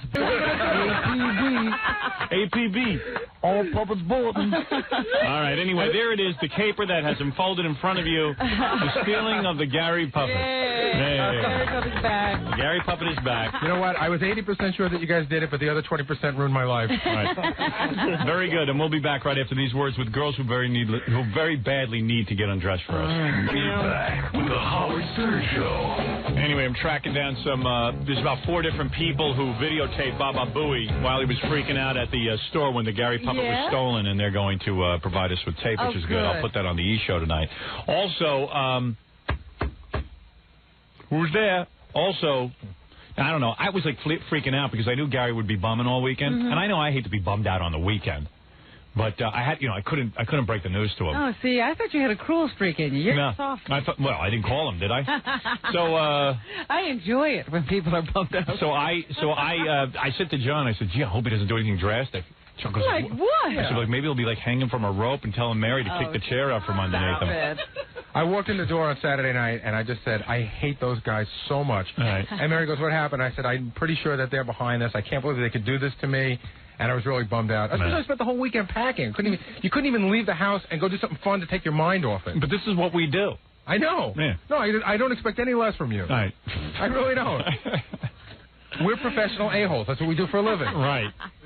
You know what? We love you. Spend all our time doing Believe me, we spend all our time thinking about you. In 6 months, it'll be John, and in 6 months more, it'll be Jackie. All I know is my father was over the house Sunday. I said, Dad, you got to hear what we did. This is the greatest thing in the world. My father goes, what'd you do now? I said, listen to this. We stole the Gary puppet. Gary took the Gary puppet to it, and we stole it. And he's freaking out. He goes, that's the greatest thing I've ever heard. My son. I'm glad I could amuse Ben. Yeah. Oh, I expect my father to go, oh, man, that's a terrible... He goes, that's the greatest practical joke ever. That's genius. The Gary puppet. When I was a little kid and used to do stuff like that, my old man wanted to belt me. So now that I get paid for it, he's like into it. I'm telling you, you could do a whole second show on TV just counting the times I licked my lips while I was in here. I know. We could count it. I didn't even try to stop doing it. You know what I'll do right now? For the TV show, I'll just speed up the tape. And we'll count how many times your tongue licks your lips right now. And we'll have like a little timer just belting out the bells every time you do it. Ding. That's it. 50,000 watts of 5th grade fun. Are you ready for the naked girls?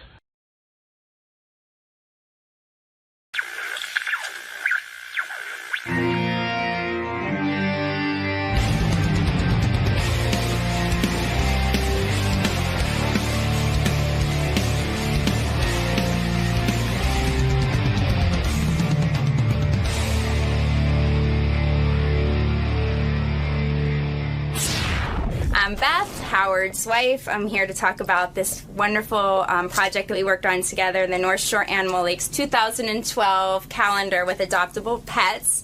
And we worked so hard on it, and I'm just hoping everybody supports the cause and get to see a little bit of Howard's brilliant photography.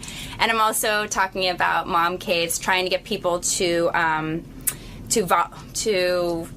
submit their wives and why their wives are worthy of a mom cave. So HGTV coming in May. So. All right, Beth. I'll let you go see your husband. Thank you. I can't wait. I miss him. It's been 2 hours. This is my wife, Beth Stern. Are they giving you notes on her? No. It's her plug. Well, that's notes on her. Well, here's a beautiful song. Your wedding song.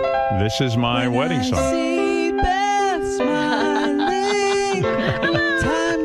Lighting up the room. It's always your song. It's always weird to see my wife in a different setting, like on the radio. You usually see her at home. She's not supposed to be at work. Yeah, right. In my pajamas this morning. Yeah, you in your PJs. So last night, I was telling everyone I couldn't get to bed. I saved the story for when you were here. My God, Ron. Well, first of all, I was trying to coordinate Thanksgiving. Well, I was watching Dancing with the Stars. Beth went to a movie last night. Okay. Oh, a great movie. Ellen Barkin, Demi Moore, Another Fine Day. Oh, yeah? Amazing. Okay. Like, you would love it. I think it's more of a girl. A chick flick. My mother and I had the best time. Beth took her mom out on the town. Okay. I took them to dinner first, where I got a lentil bean soup, which is important for you to know for this story. I had a beautiful lentil bean soup and a Dover sole. Okay. Was beautiful. Bean soup, Robin. Yeah. You do the math. Yeah. So anyway, when Beth goes out, I find it difficult to fall asleep anyway. Yeah. Because, I like her with me. I was gone for 2 hours. I know. The length of the movie. She was gone for 2 hours, but I didn't know she'd be gone for 2 hours. I thought maybe you'd be gone longer. No. So I'm laying there watching Dancing with the Stars, and I go, I'm exhausted. I am so tired. I can't believe I'm sitting here watching Dancing with the Stars. Like, this is idiotic. You're having this argument with yourself. But I can't turn it off because I need to monitor what's going on that show. You've got to watch every dance. Right. But I fast forward. I only listen to Len, the judges. I don't care what Carrie Ann Arba has to say. I don't care what that Tony and Blobio mean. I don't know. I don't care what Antonio, whatever his name is. I forget his name. Yeah, and Bruno Tonioli, whatever his name is. I don't care about him. You like Len. I like Len. Len's a real judge. Right. Like he tells cares. the real deal. He's not all carrying on about the flowery acting. Entertainment Weekly had a story on the best judges. Like this Nicole Scherzinger is horrible. She's worthless. Yeah, but isn't she amazing to look at? I mean, she's beautiful, I but love her. they should just pan by her. Right. Don't talk. Let her Please stand don't up, talk. turn around, and then sit down. They talk about L.A. Reid. They gave him an A- because he's such a good judge. He's a terrific judge. There's some Paul Abdul is I think there's something wrong with her. I think she's been dropped on her head at birth. She continues to have trouble with the English language, like it's not her language. They said to her the other night, you need to make a decision. One of these people has to be eliminated. She started crying, I can't do it. Yeah. In other words, she can't be a judge. They should have fired her right then and there. But Simon loves her wackiness. That's, in light of the rumors, I feel that I would grade you an A+. Yeah, Beth gets to hear my judging every night with these shows.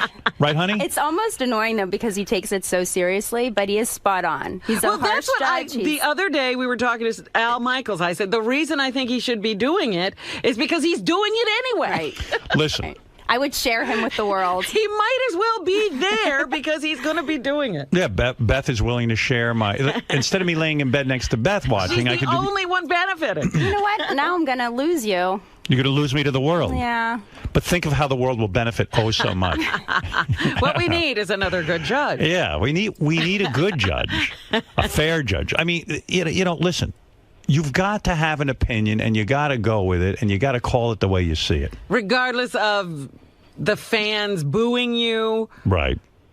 Because that's what Len gets every week. Do you think, let's say these rumors are true, and I sign up with America's Got Talent. What if I come out in a bed, laying next to Beth, and that I'd be more comfortable. I'd be in my element, like I'm watching. This is the way you do it. This is the way I judge. I need to be in a bed, and I need to lay next to my wife.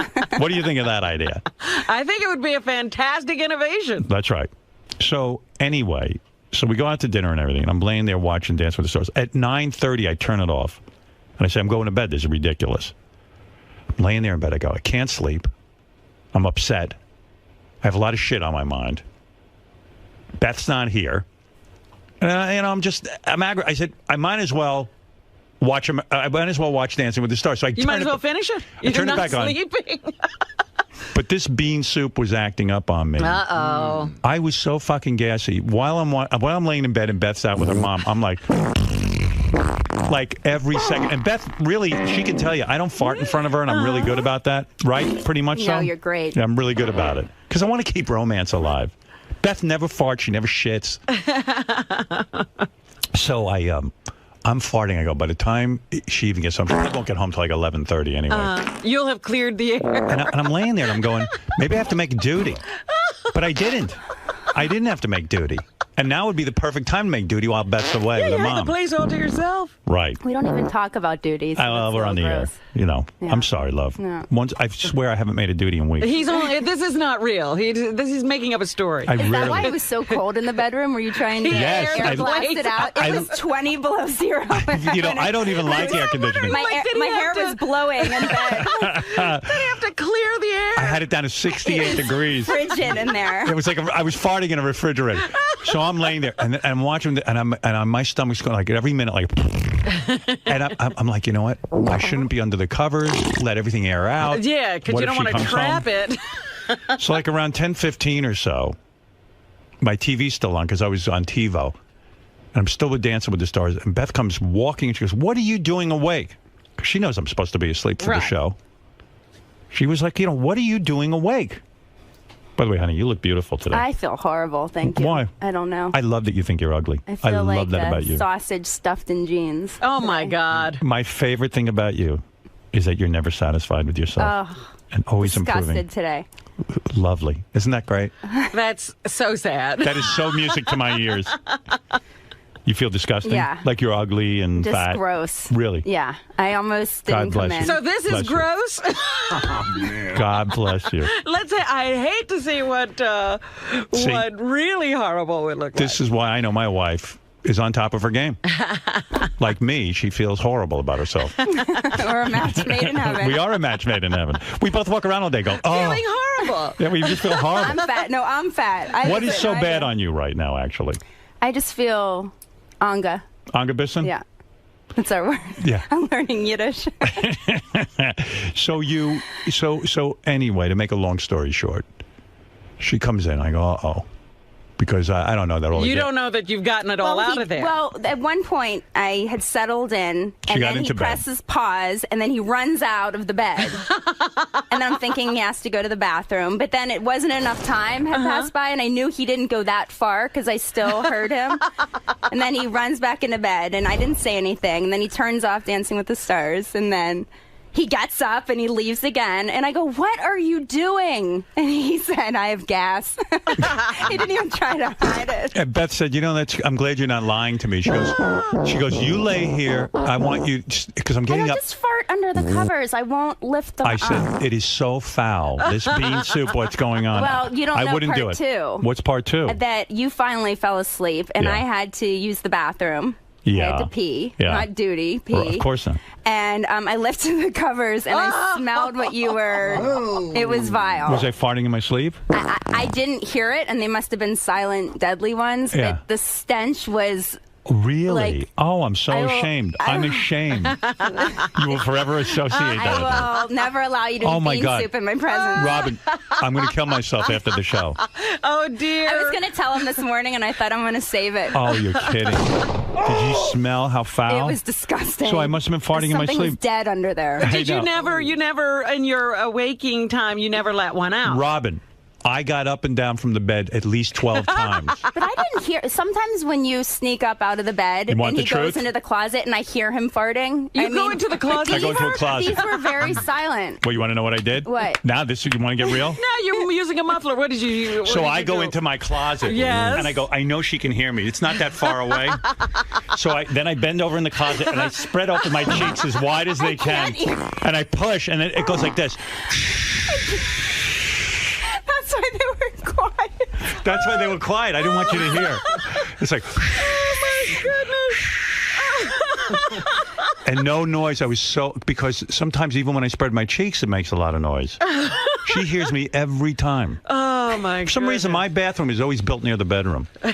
What? I don't know. You're designing the place. I know. I designed it wrong. He's the one who decided. I'm so disgusting, and I'm so fat. Oh, I'm ashamed to be your husband because I am so fat. Why did you have lentil soup? Oh, never again. It was like 5 bean soup or something. Yeah, it was like different beans. It's like a recipe for disaster. Thank God we weren't just going out. Oh my God! And then when we went over to the restaurant, with Beth, your mom must think we're so gay because we had to have a whole discussion because Beth was going to this movie premiere. I go, okay, what are you going to say if they ask you about America's Got Talent? So you had to preview. So Beth and I rehearsed what she would say. Not one person asked me one question. That's the kicker of the story. So I go, no one cared about it. Whenever you're prepared. I go, hun, how did it go when they asked you about America's Got Talent? She goes, no one asked me. No, it was a very private screen. It was one of those little So they didn't screenings. have- They didn't have a whole press line like Yeah. that.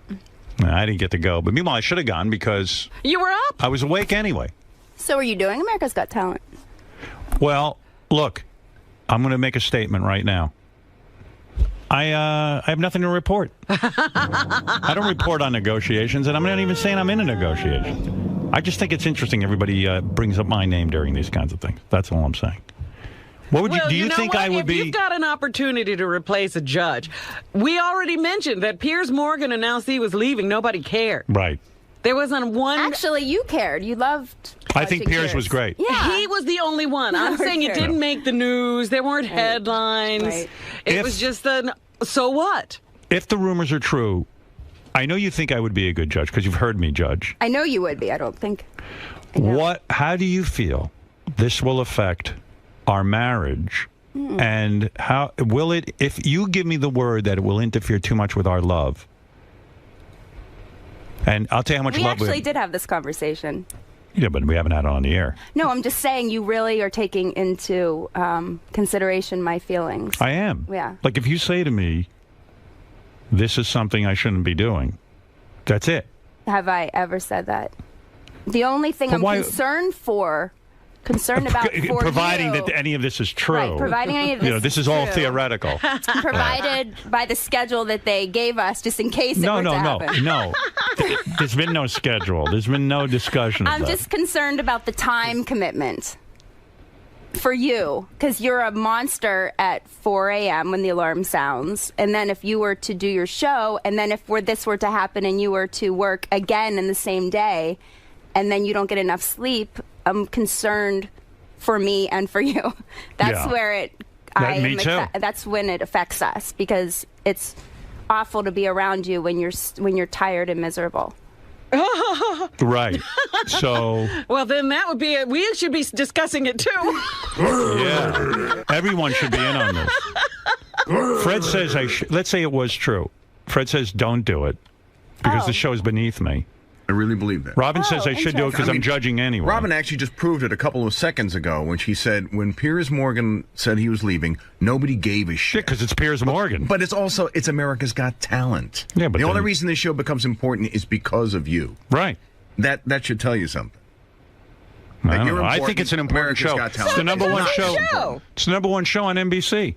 I don't, you don't care, but I think that says something. Well, I don't know why Fred has this objection. I don't know. I just think you're a great talent. Well, then you're not allowed to sit in the audience. Judging things. I want to judge. I want to sit there like a big dummy and judge. Then go for it. Well, I didn't say anything like that's happening.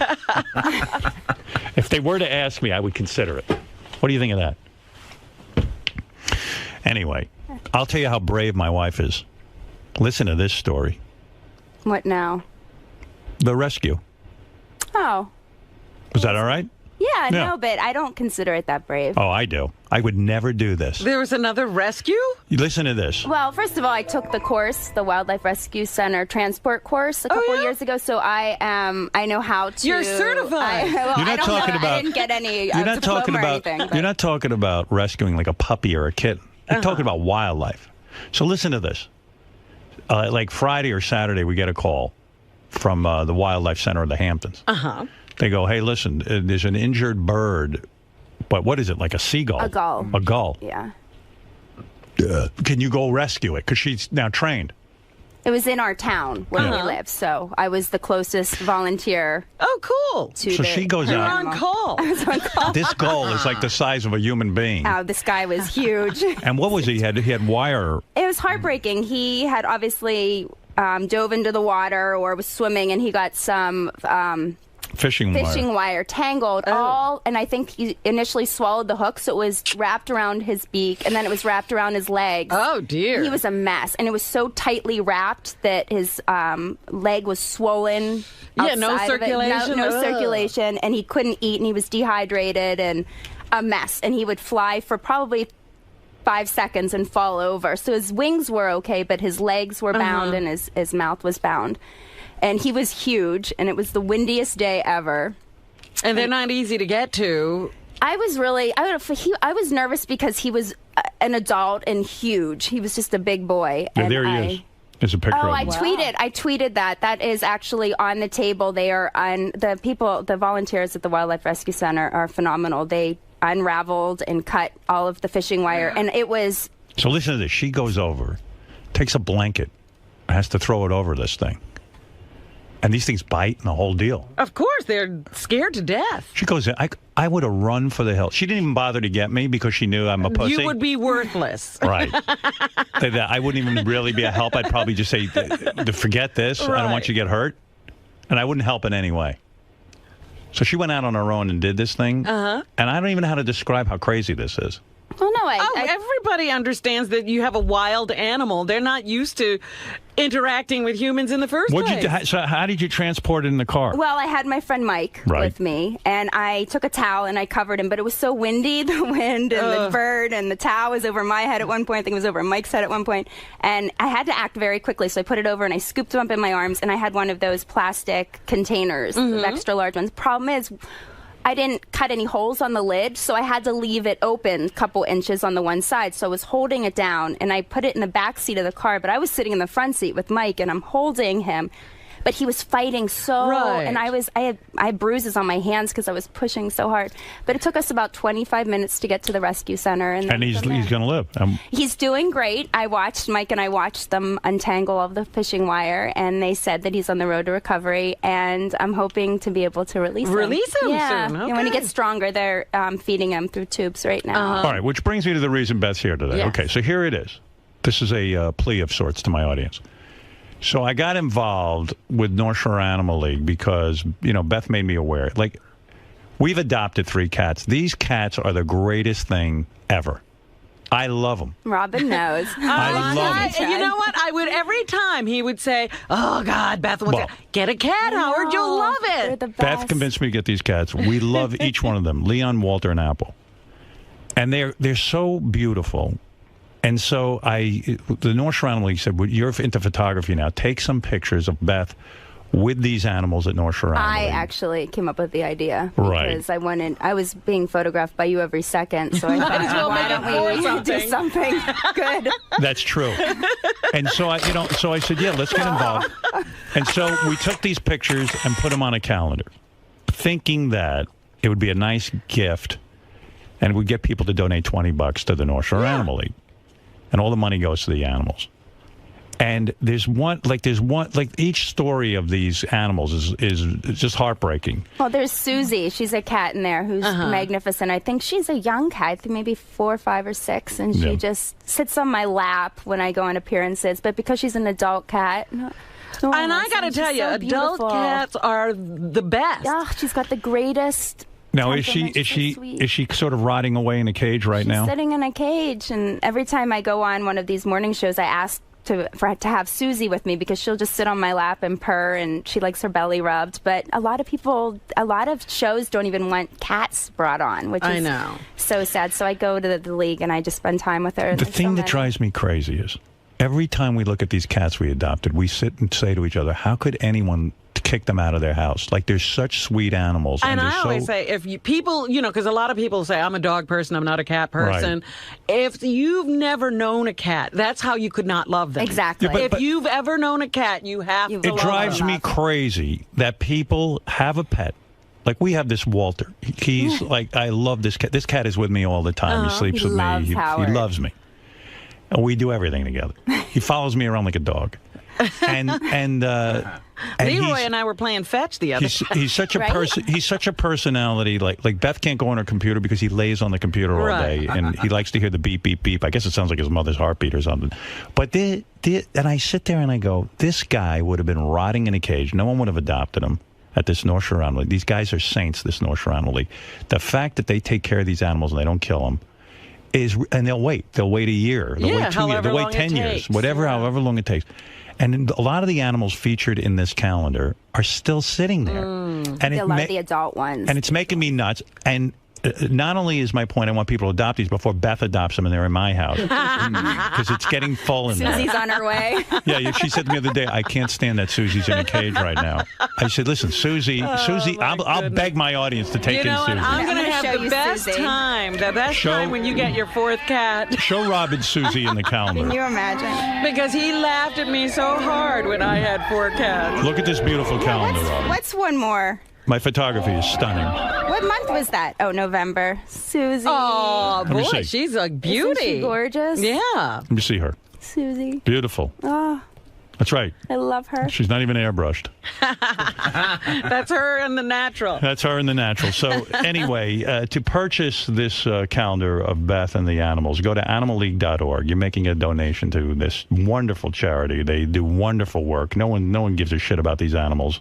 These animals who own these pets throw them into this cage and they send them over to North Shore Animal League.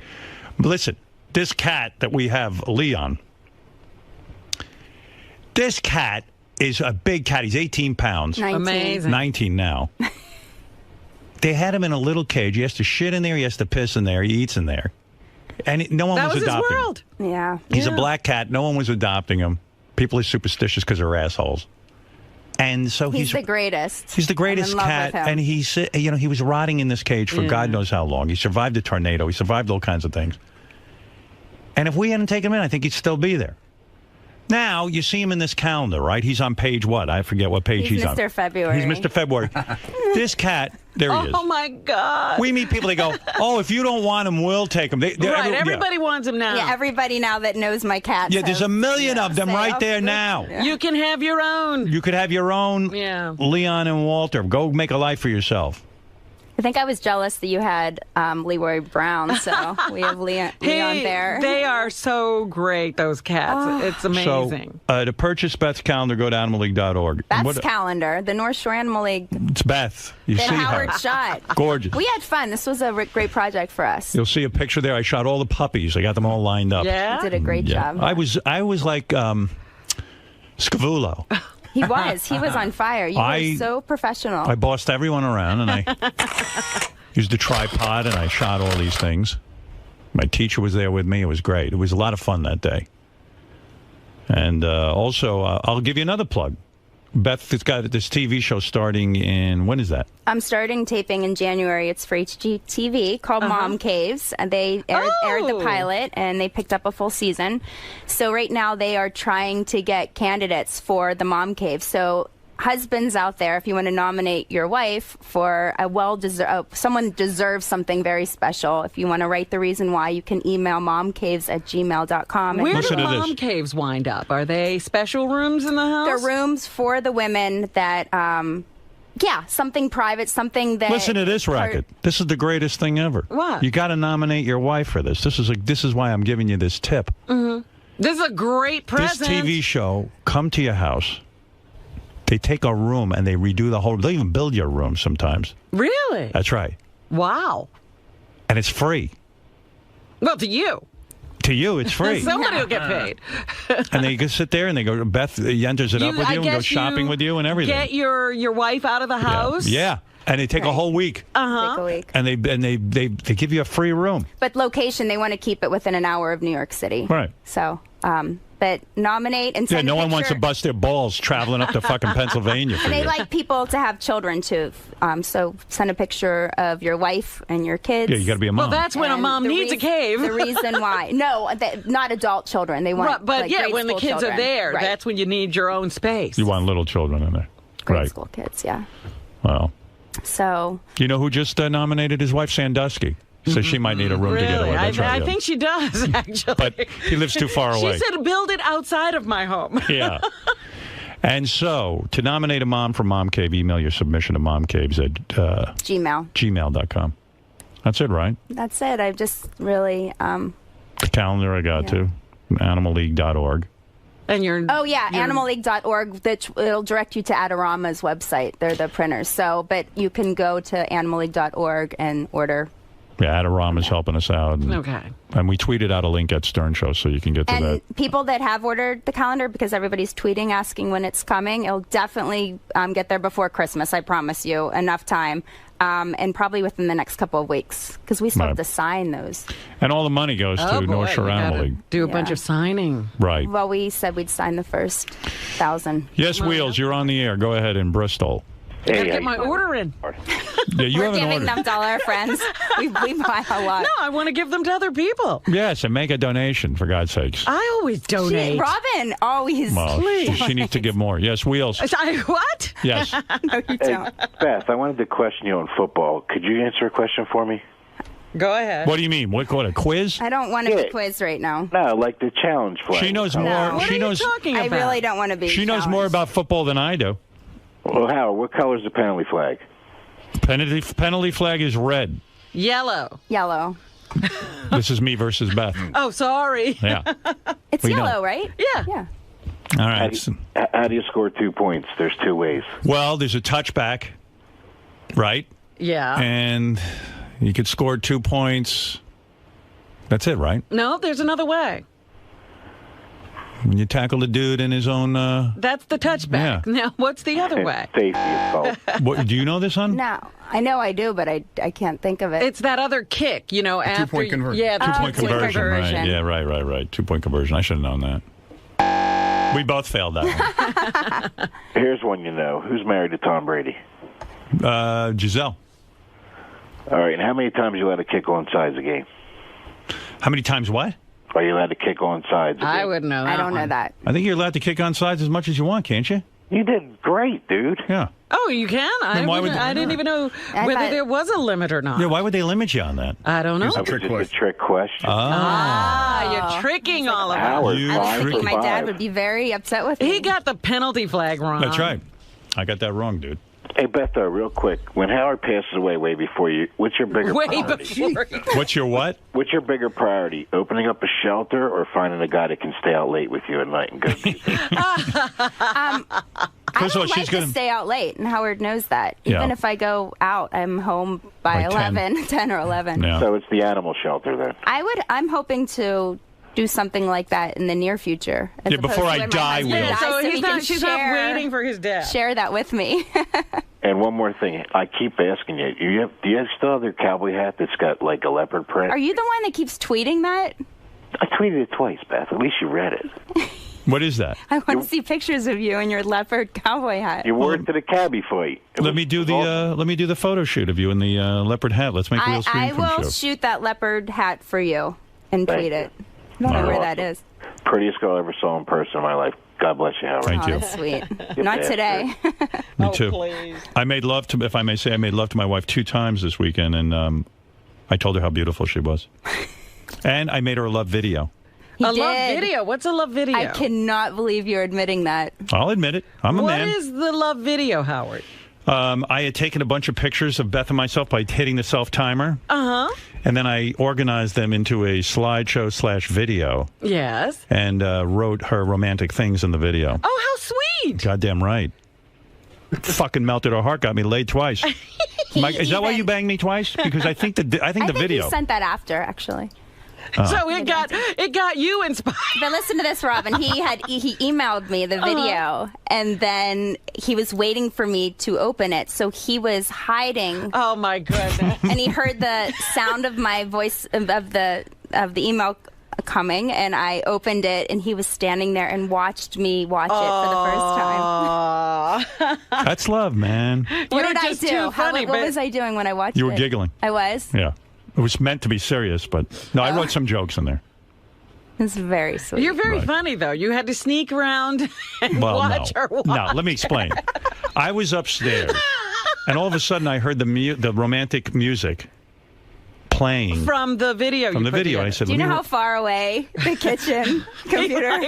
So I ran downstairs to watch her. He's lying. Watching it. You know what you did. I'm telling you the truth. I'm telling you, you know what you did. What did I do? You sent the email, and then you waited for her to get it and open it. All right, that might have happened. Wow. I said you should have waited till Valentine's Day. Yeah, well, I get excited when I do that. Hearts, but isn't that nice? It was though, really that spontaneously. Yeah, that's the side of America's Got Talent's latest judge. You know what? that If people they don't know. only knew that at that Q rating place. Oh no, I read that today. What? That the parents are very upset. Parents-Teacher Council. Teachers Council. What's funny is the Parents-Teacher Council is nobody. It's like a guy with a letterhead in his basement, but I don't they're care. also after the wrong people. Right. Right. That's America's the thing. going to fall in love with you. They like they never found Jerry Sandusky. Exactly. No, him they like. They don't find those people. Right. Yes, Marianne from Brooklyn. You're on the air. Hi, Dad. I ordered a calendar and so did all the Stern super fans, and I can't wait to get it. But, Dad, 2 more things. You definitely can't say you look like a sausage because all of America's ready to jump off a bridge, and you always look beautiful. And I think you let the cat out of the bag. Howard's still in the works for America's Got Talent. All we need is She was so excited. She wants to share Howard with the country. Now, listen. Did I F up? No, not at all. Listen. We're having a lot of fun with this. We had a lot of fun when they said that I was going to be a judge on American Idol. And I milked that for all it was worth. And we're having a lot of fun with this idea. But there's no me being on America's Got Talent. There's nothing to announce. You know. And I told you, if I was approached, I wouldn't sit and discuss negotiations. I would tell you if I was doing it or not. That would be it. Right? Listen, never mind that show. I'm telling you, these cats are locked up in cages, and you need to get a calendar. Have a heart, for Christ's sake. Only the cats got this much attention. I have no heart, and I have a heart for this. You should go over there and take a look what's going on there. It's pathetic. No, they are so... North Shore is amazing with I'm the not animals. saying that, but it's pathetic that people throw away their animals. It is. It's heartbreaking, honey. Well, not all the animals are thrown away animals either. Some of them are saved, It's so sad. One of the animals in here, the owner passed away, and there's a wonderful program at North Shore. Which one? Which month is that? I'm not sure which one he is. You have to read. There's little descriptions at the bottom, but there's a program where that the animals can go to North Shore until they find another home. But it's heart-wrenching. There are these animals, 10 years with a family, and then all of a sudden... And by the way, it's a good calendar. All 12 months are in order. So if anyone... You actually figured out the order? Yeah. You should see how much time Beth and I put in on this. I'm sitting there... You got all the days right? Are you sure? Oh, my God. I had to label each month with and this one, and Beth's holding an umbrella for April because April showers. Don't ask what was going on. He picked every photo. Yes. You spent so much time picking the photos. Well, you listen, cropped every I'm photo. perfectionist. All right, look. That's it. That's my plea to my audience. And animalleague.org is where you can get that calendar. Honey, anything else you want to add? No. What's the plan for today with your mother? We're going to see Warhorse tonight. Warhorse. The play? Yeah. You're going to love it. Did you love it? Oh, my... It's... amazing. Will it be too hard for me? Everybody's telling me but it's worth seeing. Okay. Guess who's not going? Worth seeing. You. Right.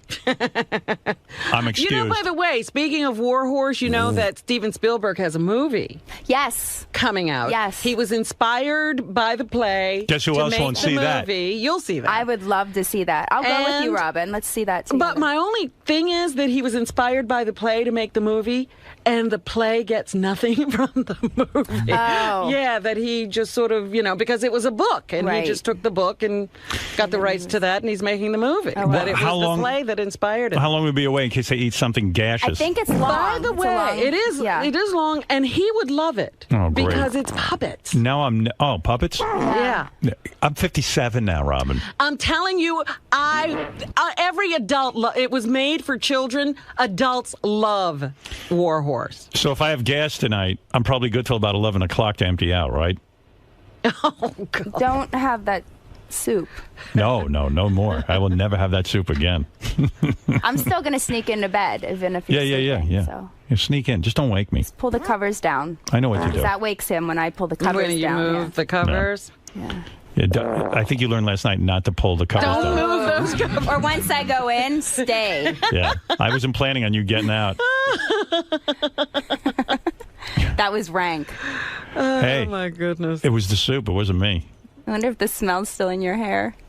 You know when you eat at a restaurant and you smell it in your hair? Like his hair holds all smell. Oh, wow. You know what you ought to do? That seagull you rescued? Yeah. You should bring it home and then use it like how miners used to use canaries.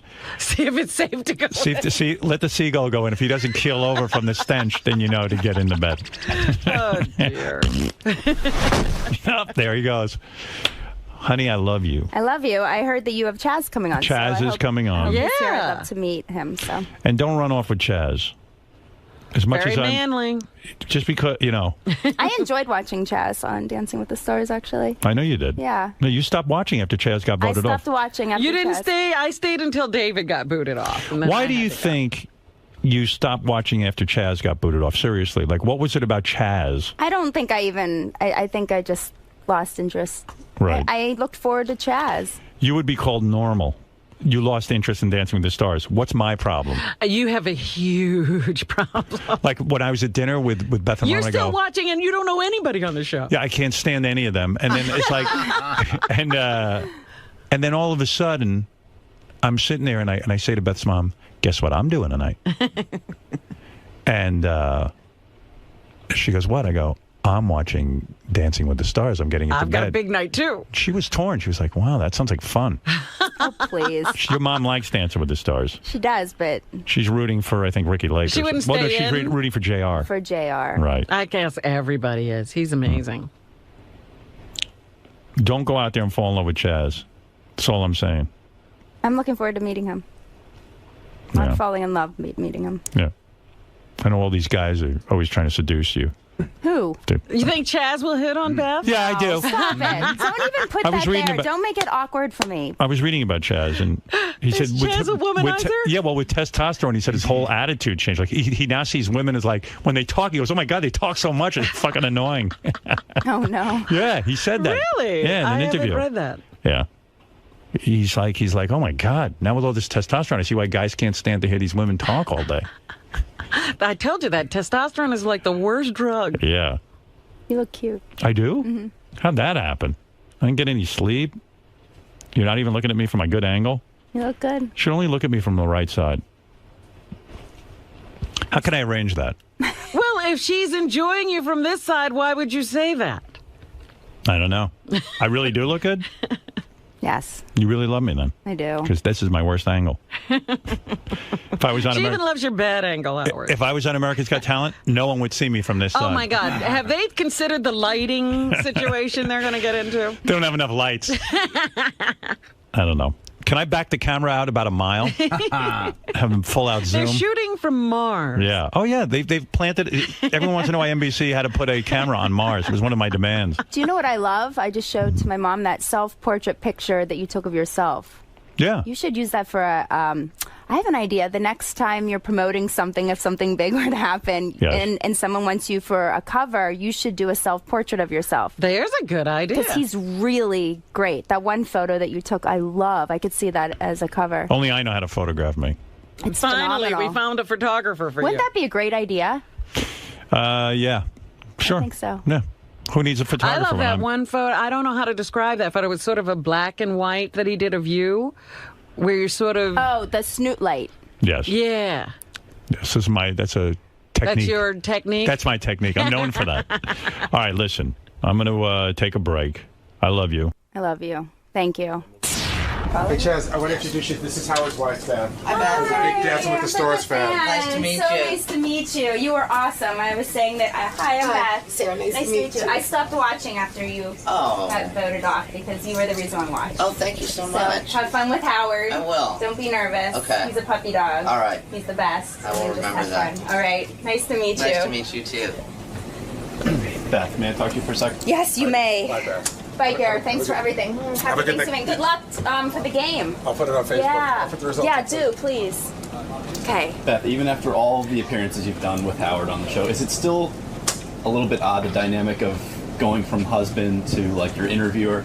I think by now we're used to it. We kind of discussed this morning what we were going to talk about, so it was fun. It's always fun to see everyone. I get to see my friends. It's been a while. You get to see your man at work and... He's so hot behind his console.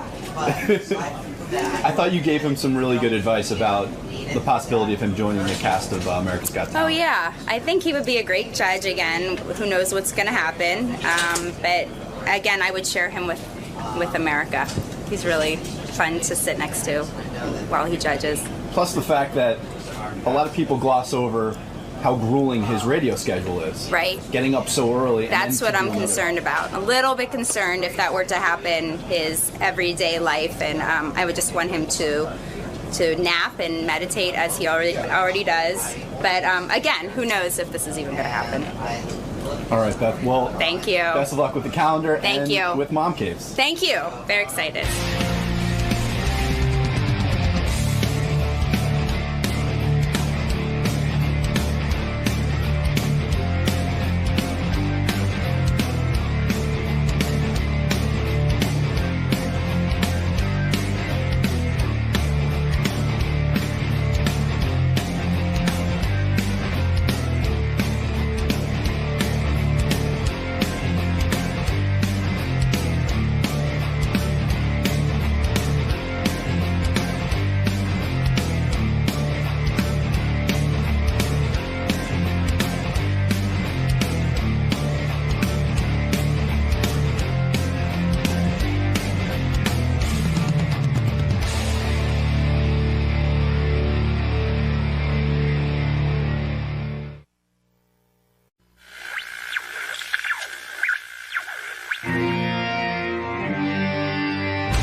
Hey, it's me, Chris Cornell, and it's early in the morning, and I'm back on the Howard Stern Show to promote my new album, Songbook, and it's great to be back.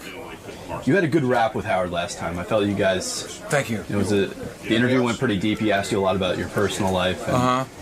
Did you enjoy that? Are these the types of interviews that you look forward to, or do you dread it a little bit?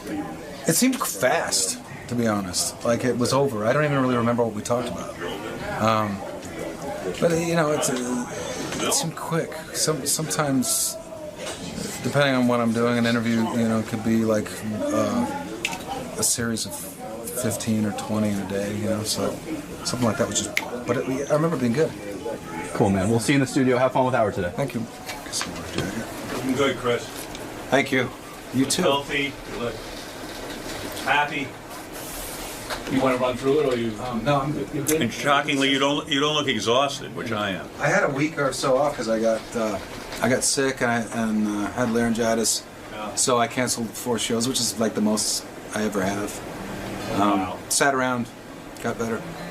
All right, here, I'll get this going. I could see you with a guy like Chris Cornell. Now, there's a good-looking man. I can see me there, too. There's a good-looking guy. He's grown his hair out. I love it. It looks good.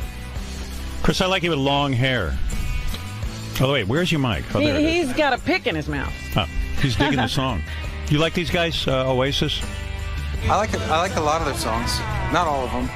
You know, I find that musicians can be really cunty to one another. And these are brothers. Yeah, right. But you know what I mean? Like, yeah. Like, you're a great artist. You know, I love Soundgarden, and I love when you do cover songs and all that kind of stuff. But it's like you get into feuds with other musicians and stuff. Like Trent Reznor gave you shit for your last album, right? Yeah, that wasn't really a feud though. He just kind of did it, and then I ignored it, and that was kind of the extent of the feud. That seems silly to me. And and who was Trent Reznor to comment? I mean, his last couple albums haven't been all that wonderful, and I'm a huge Trent Reznor fan. I think artists of all sorts do this kind of stuff. What is it? Is it competitive out there? Sometimes it's like. It depends. Like, is it an easy or not an easy target? You know, and me making an album produced by Timbaland was super easy, risk-free for anybody to step up and go, "This is bullshit. This is awful. You know, what is this guy doing?" And to be honest, very few people actually did that. They could have.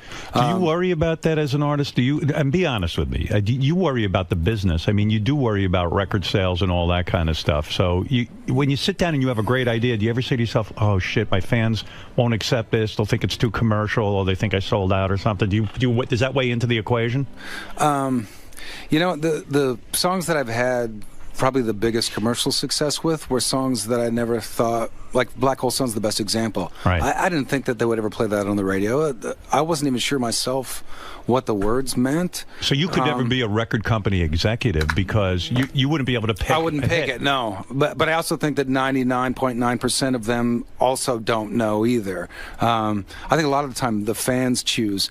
But someone that writes and records and performs music for a living, you have to pay attention to the business side of it a little bit. I mean, I couldn't afford to make records and go on tour and do what I do if I wasn't making money. I have kids. I would have to go home and work at and McDonald's wash or something. dishes Right. again. You know what's weird though? But I mean, like, there's a fine line with musicians. This is what I gather. Like, Audio Slave broke up because you guys got too much into, like, you found yourself discussing. Hey man, how are we going to work? Everything was financial with those guys at one point. You described, right? Well, it started out as being a problem, and then it was a problem that kind of kept coming back because we never dealt with it really.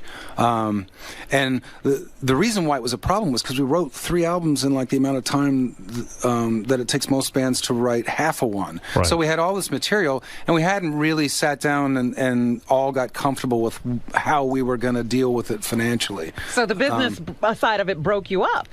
In a sense, Because what would happen? You would sit down with the band and go, hey, listen, man, I get a third of the publishing, you get this, you get that, and it became a battle, right? Well, it's one of those things you have to have that discussion in every band, and there is the legal definition, which is the music is 50% of the composition, and the lyrics / vocal melody, I suppose, is the other 50%. Right.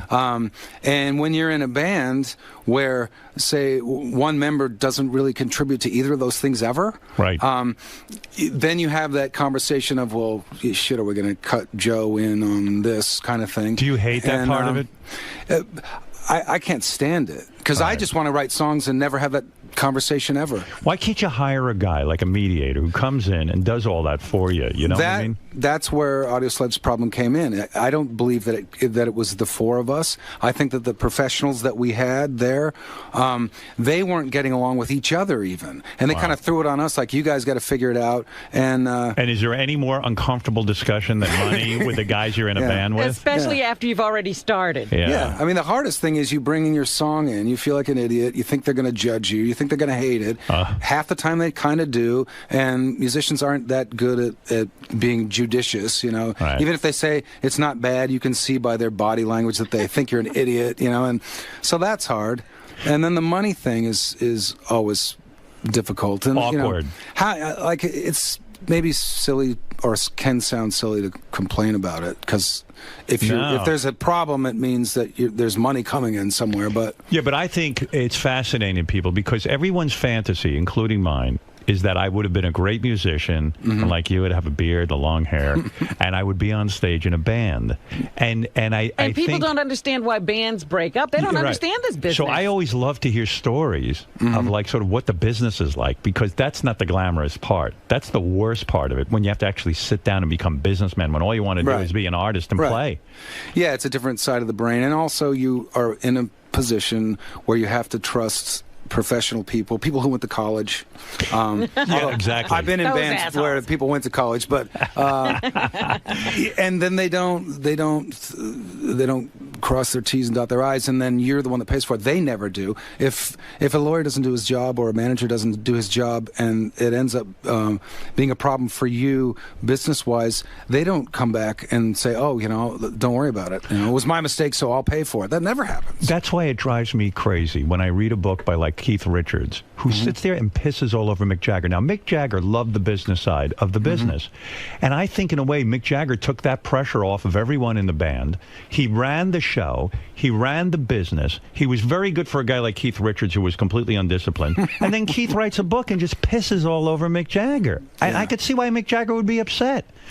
Someone in the band has to step up and be the businessman. That's the way I think a band is the only way it can work. I think it helps. Where I live, I go mountain biking up in the hills there, and I saw this guy jogging a couple of times, and he just looked like an older, sort of determined, slightly pissed off guy running, and I kind of finally figured out that it was John Fogerty. There's a pissed off guy. Right. Determination, but kind of so messed up by the business that he had like 14 top 10 hits in a year and a half or something like that. Yeah, Creedence Clearwater. And then he stopped. John Fogerty is a genius. Yeah, brilliant. And the business of music killed him. I mean, this is a guy who is a prolific songwriter, wrote some of the most beautiful songs, and produced some of the best albums out of Creedence Clearwater Revival. Yeah, he was the producer, the writer, the arranger, everything. He ended up with zero money from all those years. He owned none of his own songs after the business just totally raped him. You talk about a rape, that's a rape. Yeah. And the guy just finally just said, I'm not making any more music. He couldn't, apparently. And who could blame him, right? Yeah. Yeah, it's a tough business, isn't it? It's not all that glamorous. It's kind of scummy. Yeah. I have to say, quite honestly, that my dealings with my bandmates, whatever band it was much better and much more reasonable and much more adult than anything outside of that.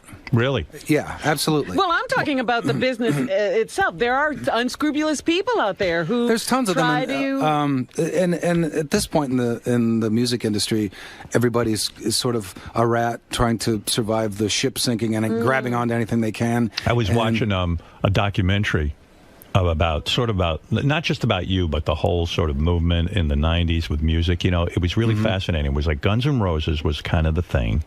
All of a sudden, out of Seattle, it was that Mother Love Bone band that was like huge there. Yeah. Their lead singer died. Andy, yeah, he was my roommate for a while. Andy. Yeah. And it sounded to me like Andy was incredible. He inspired a lot of that period of kind of commercial metal bands. Right. Mother Love Bone, I actually feel like was the bridge between that period of commercial metal and Nirvana, for example. Right. It was the bridge. Yeah, and the fact that Andy died, that bridge kind of vanished. So that guy was when you were first starting out, and you were with Soundgarden. I was with Soundgarden. He was in a band called Malfunction with his best friend Regan Hagar and his brother, who was a guitar player who was incredibly good. And he was the big star in that whole Seattle scene. Yeah, Andy was. He was very. If you take two steps outside of Seattle, it's a very conservative kind of right-wing place. And Andy back then had like long blonde hair down to his ass, and he would wear, when he performed, he would wear kind of white face, kind of Kiss makeup. Right. And he would play a purple bass. And he would wear spandex, but their songs almost sounded like they sounded like Discharge, like punk rock. It was unlike anything you'd ever seen. It was very aggressive, but he was very effeminate and very showy. He was like Freddie Mercury. He was a rock star. He was a gay guy. Right? He wasn't a gay guy. He wasn't gay? No, he was girl crazy, absolutely. See, I thought he was gay when I watched this documentary on him. No, he was just, he just loved Elton John and Freddie Mercury, and he loved that persona of just being over the top. He had kind of an entourage. He would walk around, when no one knew who he was. Did you envy him because you are an artist and you said, shit, he's the guy who's going to make it? I don't know if we are, but he's going to make it. I learned a lot from him in terms of, I envied his ability to do anything in terms of songwriting, performing. It didn't seem like he had that voice in the back of his head saying, "This probably sucks. You're right. You're an idiot." If he believed in it, he valued his own opinion. Exactly. He didn't really seem to pause and check himself and say, "Is this okay to do or not?" And I think that's why everyone was so drawn to him. Wouldn't it be great to be an artist like that, where you could say, you know what? Everyone else's opinion just doesn't matter to me. What I think is good is what's going on that record. That would be the ultimate, wouldn't it? It would be the opposite of neurotic. If you're good. Right. That's the thing. Is that because we know a lot of bad people who do that. So this is a guy that would have been a huge star, in your opinion. That he's one of these guys we don't know about, but we would have loved. Well, Mother Love Bone was him, and also Stone Gossard from Pearl Jam and Jeff Ament from Pearl Jam, and they were a great songwriting team as well. Are you still friends with the Pearl Jam dudes? And I just picture all you guys knew each other because you played the same clubs and everything. Are you good friends with Eddie Vedder and those characters? Yeah, you are. We just did some Temple of the Dog things at their they did the summer festival. It was great, celebrating their 20-year anniversary. So everybody stays in touch. Yeah. You think you're attracted to difficult women? I'm basing it on what I know. This is what I know about you, okay? All right. This is what I know about you. Because I look at you, I mean, if I was going to look like a guy, I'd want to look like you. You're a good-looking dude, in my opinion. I'm straight as an arrow, you understand? Sure. But he can tell. There was a towel snapping incident at one point, but I'm telling you I'm straight. But you know what I mean? You got the right look and all that. And I mean, you could get tons of women. And yet you're a pretty monogamous guy. But your first girlfriend stabbed you. Yeah. Right. Then your maybe he's difficult. Maybe you're a royal pain in the ass. Your second girlfriend tried to kill herself and her mom. Dear. That's right. Right. Now, then you were in a marriage that was crazy, right? I mean, you and your wife divorced, of course, your first wife. But, I mean, she even, like, took all your guitars and locked them up, right? And you couldn't even get to your guitar. I mean, what do you love more than your guitars? Yeah, I didn't even know where they were. I thought I had them. I thought they were in a storage unit that was mine. Are you unlucky in love? I mean, I know you're married now. No, I'm very lucky. I have to consider myself completely lucky because of the marriage I'm in now. My wife now is like, I didn't know that a guy could have that relationship with a woman. That kind of, I went from being very sort of always tucked away. I'd maybe hang out with my friends, but otherwise, even for years when I was married, I was alone most of the time. You think you were depressed? And, yeah, but I always sort of thought that came with the territory of like living in Seattle because it's dark and you know, I was kind of a drunk and that ran in my family. And an Oxycontin addict. You innovated that. You started that. People don't credit you with that. Before they were writing about it, before anyone knew about it, I was in trouble with that. So I was doubling and tripling up on depressants. So I just sort of chalked it up to that. But then after a while, I kind of realized that, okay, part of it is also most of the relationships I have. And your present wife hasn't tried to stab you at all? No. Or they just else? don't have any knives. No. Yeah, right. No, she stands ready with a knife in case anyone bothers me, and she will stab them. That's kind of her. She's my best friend. I'm with her all day, every day, and I was never with anyone like that. So are you saying that when you got healthy and when I got sober for long enough, I was in rehab for a month, and I actually re-upped for another month voluntarily, which most people, they can't wait to get out. No, it's smart to stay in. I didn't have anywhere to go, really. Right. I couldn't go back around anyone that I knew. Everyone I knew had problems of one substance or another. All the relationships were awful. And I honestly didn't know up from down for a while. Was Oxycontin great in terms of it just numbed everything out for you? I imagine they say call it hillbilly heroin. I mean, yeah, it's you don't know what's going on. Right. You don't feel anything. Right. Kicking it is so hard because all of a sudden your whole body comes to life, and you'll have had all of these physical problems you didn't realize you had because you don't feel a damn thing, and so your knees will hurt, your joints ache, your brain hurts. It's very depressing. It's very hard to stay off. Getting off isn't that as hard as staying off. You got to answer a question for me, because no women are that passionate about me. What is it like after someone stabbed? Where were you stabbed by your first girlfriend? How old were you at the time? I was stabbed through the hand. I was 16. Right. Ooh. And so she obviously, what was it? Because she loved you so much and she felt she was losing you? I don't even remember. We were in a kitchen. Nothing really particularly crazy was going on. All of a sudden, she's holding a knife and she kind of comes at me and starts going at me, trying to stab me with a knife. So I put my hand out and she put it right through my hand. And then the weird thing is, I wasn't a complete idiot. I was like, okay, I'll see you some other time. And I went out her front door and I climbed over this wall and was walking on the freeway to get back home because that was the shortcut. Wow. All of a sudden I see her on the freeway, but she's also on the freeway with her dog that's not on a leash on the freeway at like 1 o'clock in the morning. No wonder you're on Oxycontin. I mean, it's crazy. That's craziness. And when you're at that age, you kind of think, oh, so this is what relationships are. This is this is mad love. This is the first thing that's happening to me. Yeah. So I'm assuming there's more like this. And then that was true. Do you go home and tell your parents what happened? No, I didn't tell my parents anything. You had no relationship with your parents? No. You mean you couldn't turn to them and say, listen, something terrible just happened to me? I had no, if I was, I suppose if I were in big trouble or something, I could have gone to them, but I never did. So would you classify your relationship with your parents as shitty? With my father, for sure, shitty. Yeah. Why? He was discouraging? What was their problem? Did he sit and say, you want to be a fucking rock star? Fuck off. No, he didn't. He would come home from work. He would sit down in his chair, pour like a bourbon, rocks, and he would not say a word. And this would go on for hours. And if he did speak, that meant your ass. If you heard a word come from him, then you were in midair running because you did something to piss him off. That was kind of it. You ever figure out what he's so angry about? I think it's just handed down through generations of that Irish Catholic drunkard kind of way of Did you have suppressing siblings? all your emotions. Yeah. You had a brother? I have 2 brothers and 3 sisters. Oh, what did they make Big all family. this? Like, why would a guy who's that pissed off and doesn't want to communicate with anyone have to have all those kids? Like Irish Catholic. Yeah, but what is he thinking? Like, he doesn't know himself that Yeah. he hates kids? Exactly. The answer is Robin has it's Irish Catholic. It's Yeah. just Right. that's what you do. You have sex. It's expected You of have you. kids if they come. If they don't come, then you don't worry about it. But if your wife gets pregnant, then you have them until The old they're man- 13 and whatever. The old man's still alive? Yeah. And you don't talk to him? No. Wow. When's the last time you spoke to him? Oh, I don't know. It's been years. I have. If he came to you and he said, "Listen, I'm an asshole. I fucked everything up. I want my son back."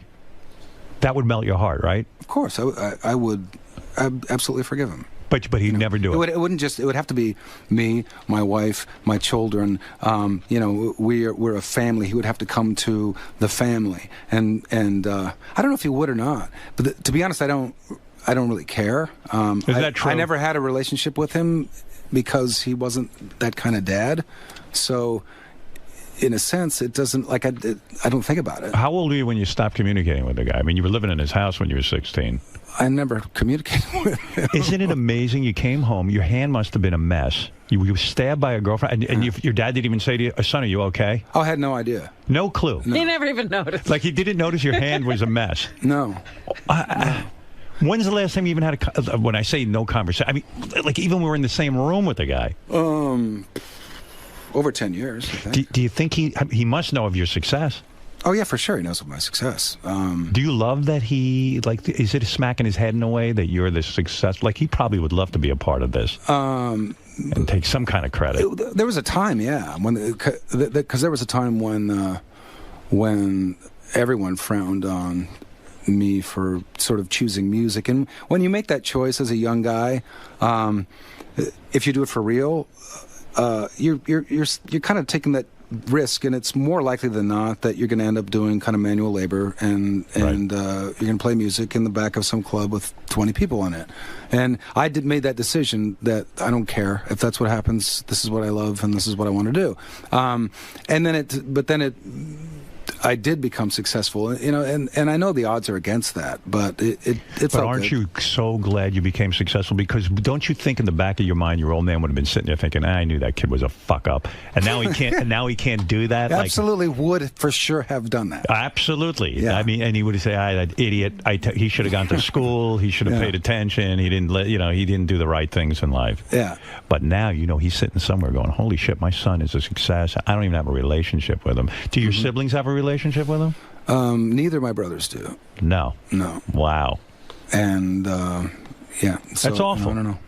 I guess so, but I have to kind of reiterate that when you grow up without having a relationship with your father, you don't really know any different. Are you angry with your mother for not stepping in and saying, "Listen, fuckhead, why didn't you?" Probably. I mean, that's probably like some hypnotherapy or couch thing I could deal with. And did you go into therapy when you were addicted to Oxycontin and all that, and you went into rehab? I went into rehab therapy, and that's kind of emergency, like keep this person from dying sort of therapy. Right. It's not good though. It's not Freudian in a sense. It's not psychoanalysis. They sort of assume you have problems with your mom and dad, otherwise you wouldn't almost be dead. And they skip over that part. Yeah. They're like, so you obviously got problems with your parents. Let's just figure this. It's sort of behavioral. Here's how you get through it. It seemed to me like what they were trying to do was figure out what is most likely going to make you get loaded again and OD and die. And when I was in rehab, they said, "We're not concerned about anything other than you can't go back to your first wife. We feel like that's a bad thing."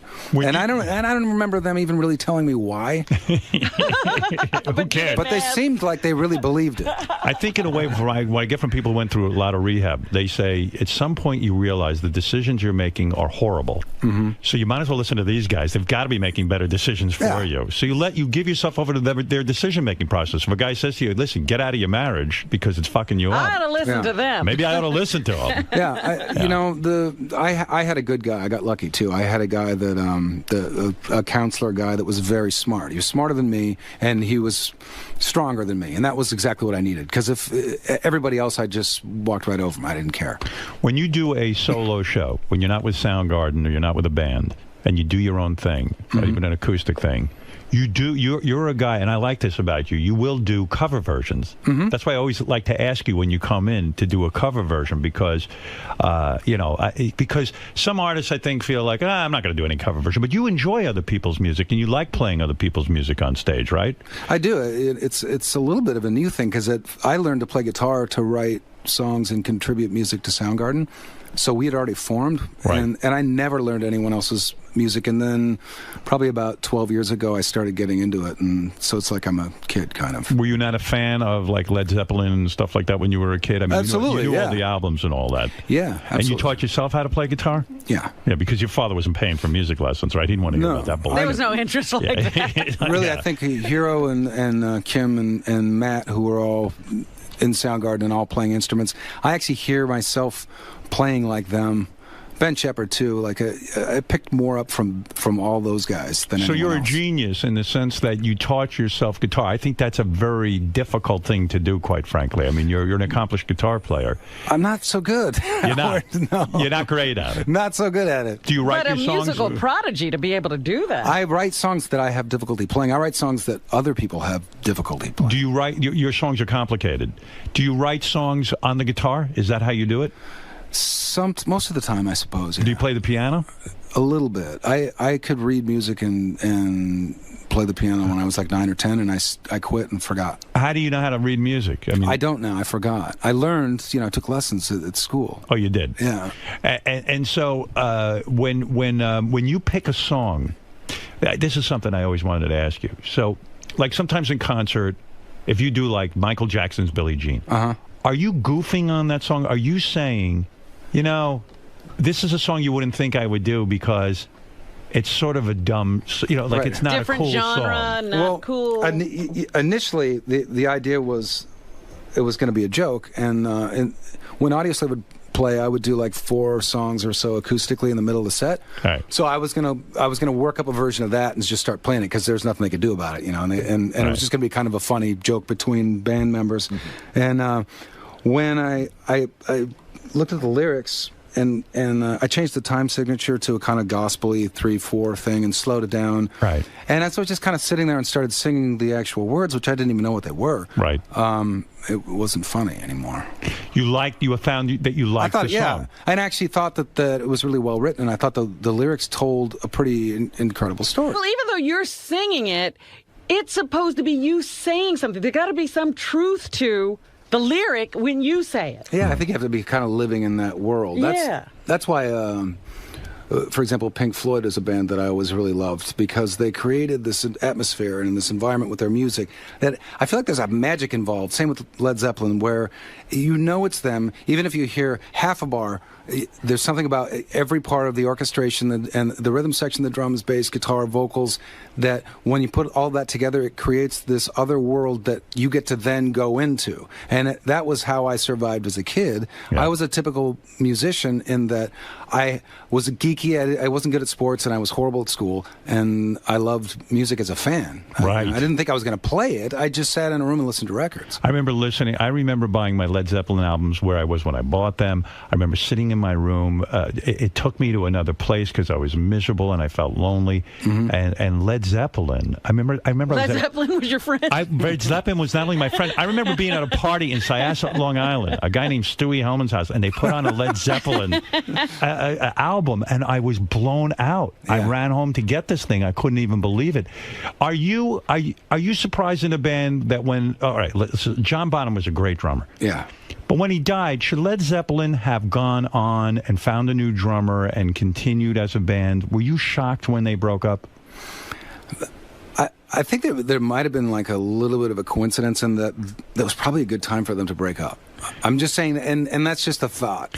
Why won't Robert Plant go around with Jimmy Page and perform his old songs? What is with him? What's his problem?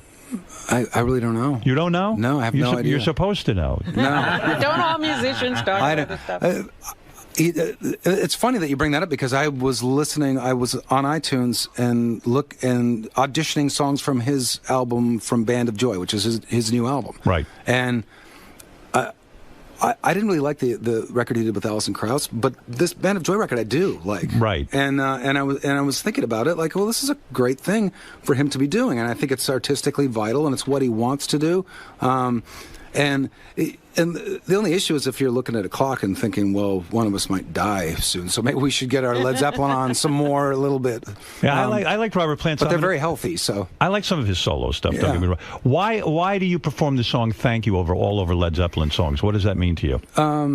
It was just, to me, it was kind of almost uncharacteristic of other stuff off that album.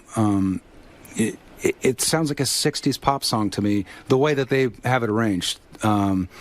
And it's almost like that would have been, with any other band, would have been their biggest hit. But because it was Led Zeppelin and the album was so unbelievable, and it's their first album, he almost kind of passed over it. How do you work that whole family life thing? I mean, you're on the road a lot, right? I mean, you perform solo, you're writing with Soundgarden, you're doing that whole thing. Soundgarden's making an album. We're pretty close to done with it. That's good news. We're touring, and in between Soundgarden playing, I'm off doing solo stuff, and Matt is playing with Pearl Jam. Yeah, so when are you ever home? Very little. And this is the first year that my kids are in school all the time. Right. Otherwise, they just were always with me. I see. But I think it's good that they're in one spot now. Are you driven? I mean, it sounds like you're just working and working and working. You like to stay out Got to there? make a living. I don't really think of it as work. Like it's not coal mining. But I'm saying, is there a pull? You need to you need to perform, you need to... Yeah, one of my big problems when I really had a major breakdown, specifically with like drugs and alcohol and depression, and was thinking that it was okay to just sort of stop, or that there was a finish line, or the idea of now I should just kind of chill out.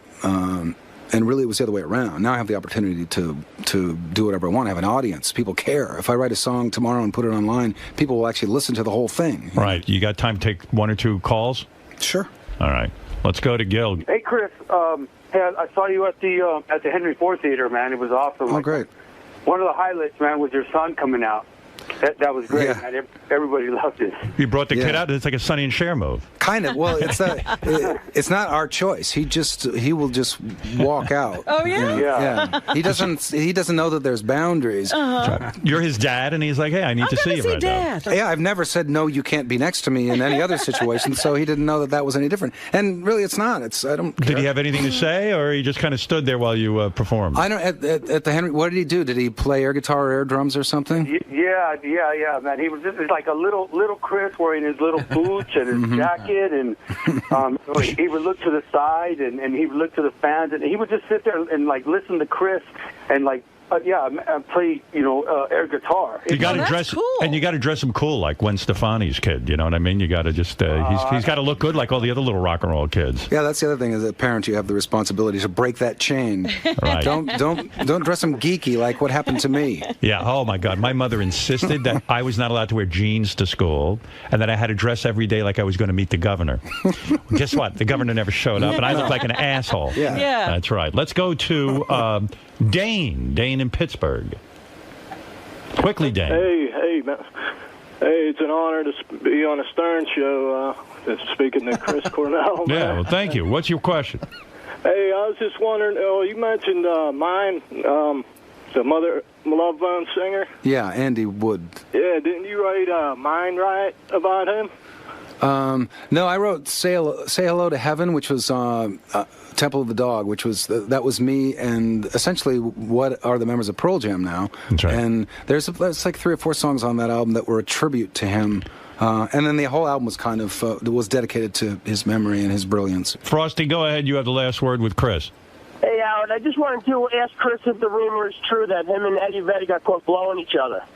Did you ever blow Eddie, or did Eddie blow you? And we never got caught, and you can't prove anything. You and Ed, is there a rumor out there that Chris, or who is blowing who in the rumor? I think Chris was blowing Eddie. Chris, I don't see you as the one. I see Eddie as the one. No way, huh? Honestly. Were you ever lovers with Eddie Vedder? Clear up this rumor that this guy just started. Yeah, he's trying to start it. No. Yeah. Have you ever heard that before? No. I think anybody that kind of steers into that as a possible idea to talk about on a show is probably, that's in their own mind a little too much. Yeah, that's I wonder which guy blew the other guy. I'm going to call up the Howard Stern show and ask. Why not? You're here. We might as well clear that up. Listen. I've been thinking about that. Did you like making videos? Like, I remember when MTV was still sort of around and all that, and you guys made a bunch of good videos, I thought.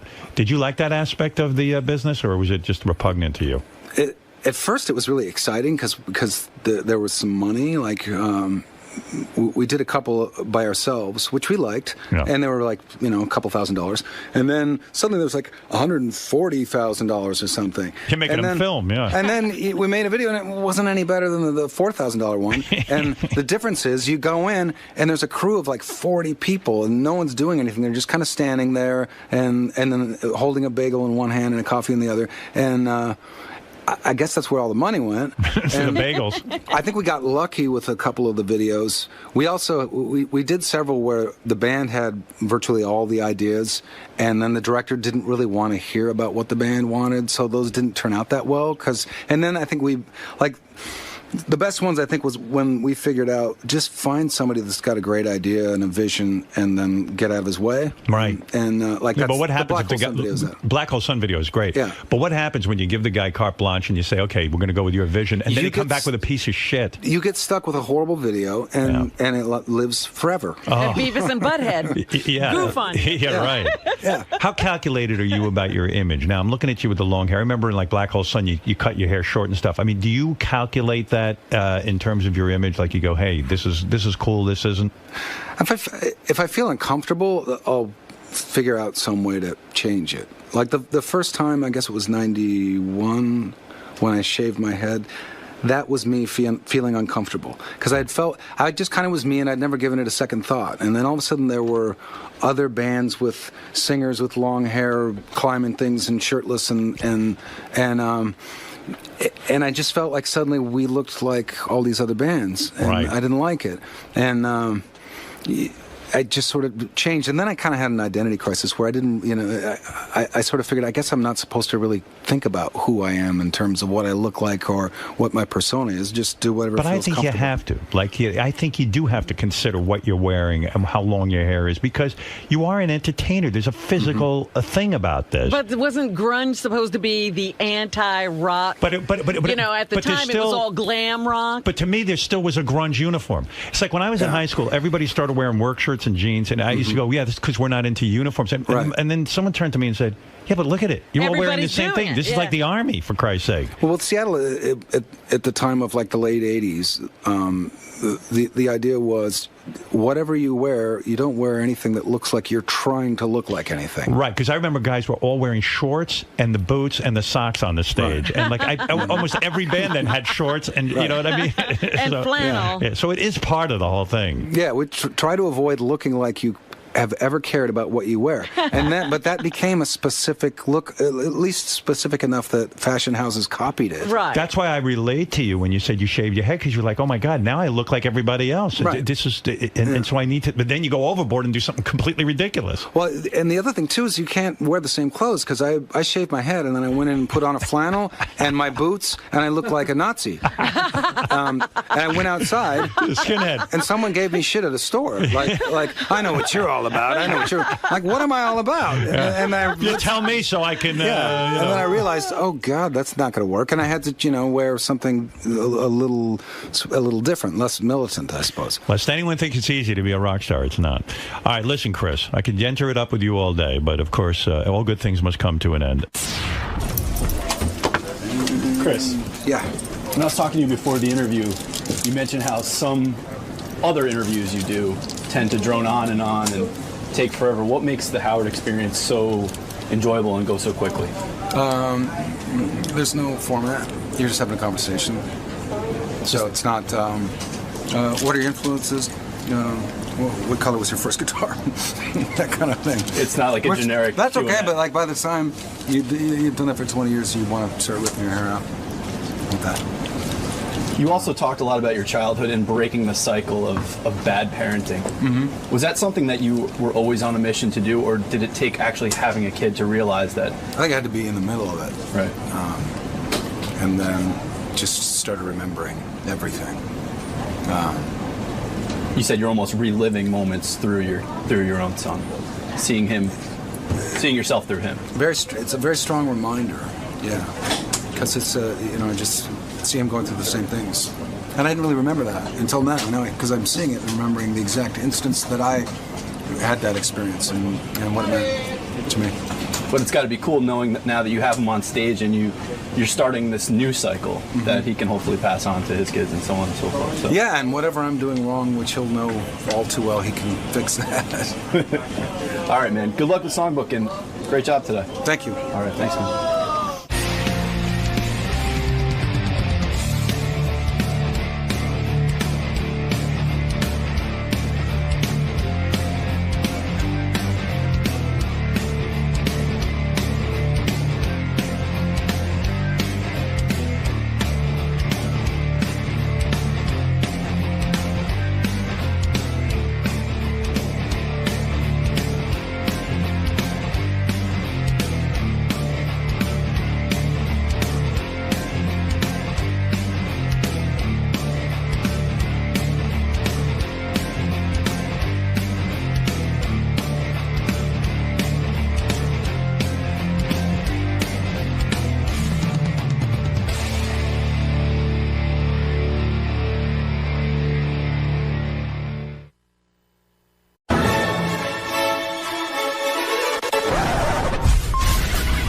This is a Howard TV original production.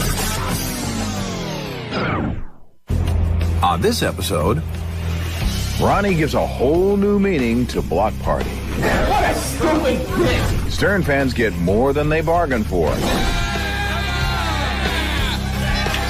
And there are some major party fouls. What's your problem? Testing, 1, 2. Baba Booey. Yeah. Hey-oh, yeah.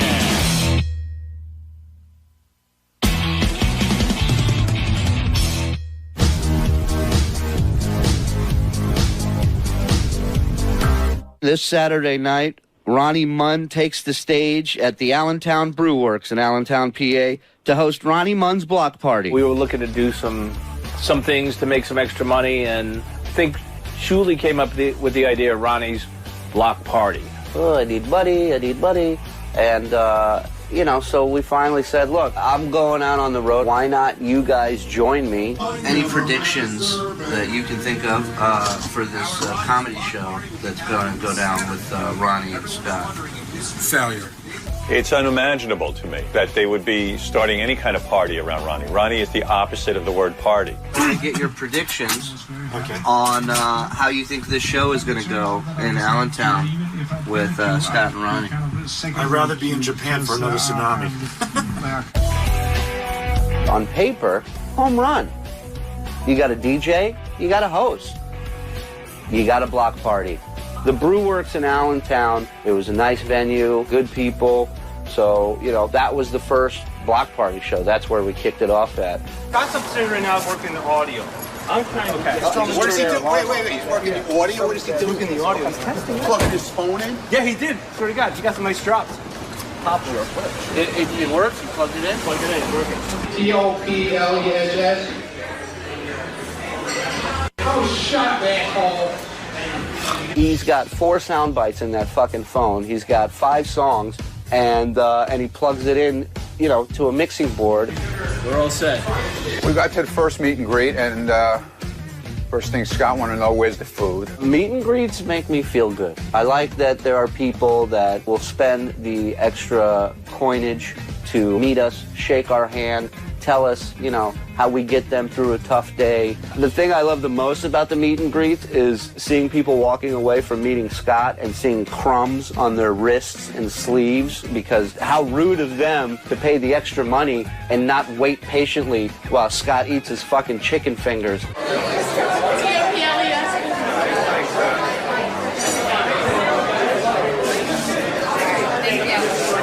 love that the guy doesn't even bother to put down a fucking food or drink. You know, be like, hey, I'm a big fan. You're like, well, that looks great. Yeah. Well, I'm a big fan, too, of this Dijon mustard. Have you tried it? All right. Well, it is my fault. I could leave the food and get it cold, but I like to eat hot food. All right. Let me get one more. Hold on. Let me get one more, please. Put the fucking food down. Spend some time meeting some people, pressing palms, maybe loading 2 more fucking sound bites in that phone. Do you know what's going on, like what time the show starts or anything? Probably soon. Soon. Are you ready? Yeah, I'm ready. I'm ready. To the white women. Go Bucks. Looking forward to seeing Scott the engineer and hoping that he bombs greatly tonight. Scott is going to do terrible tonight, and I know it. So I think Scott will do okay, but he's going to choke because he's not funny. I'm here to see Ronnie, the limo driver, and I would love to see Scott get anally raped up on stage tonight. White check 1. John, how's the sound back there?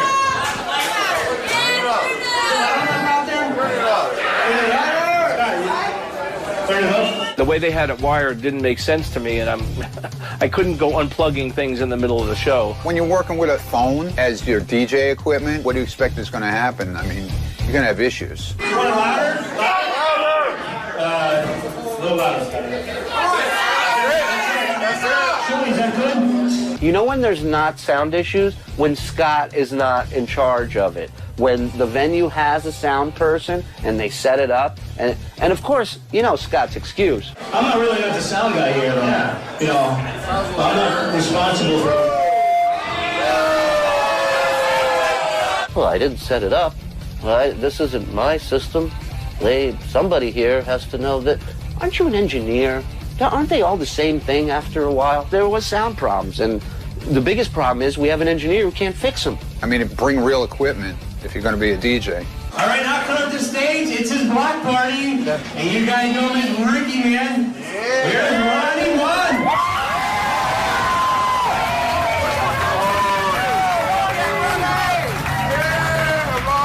I remember the banter between him and Scott on stage at that show was so fucking awful. Before you introduce the first act. Yes. Introduce the first act. Don't talk so close to the mic. Everybody's not sorry, this is Ronnie's block party, right?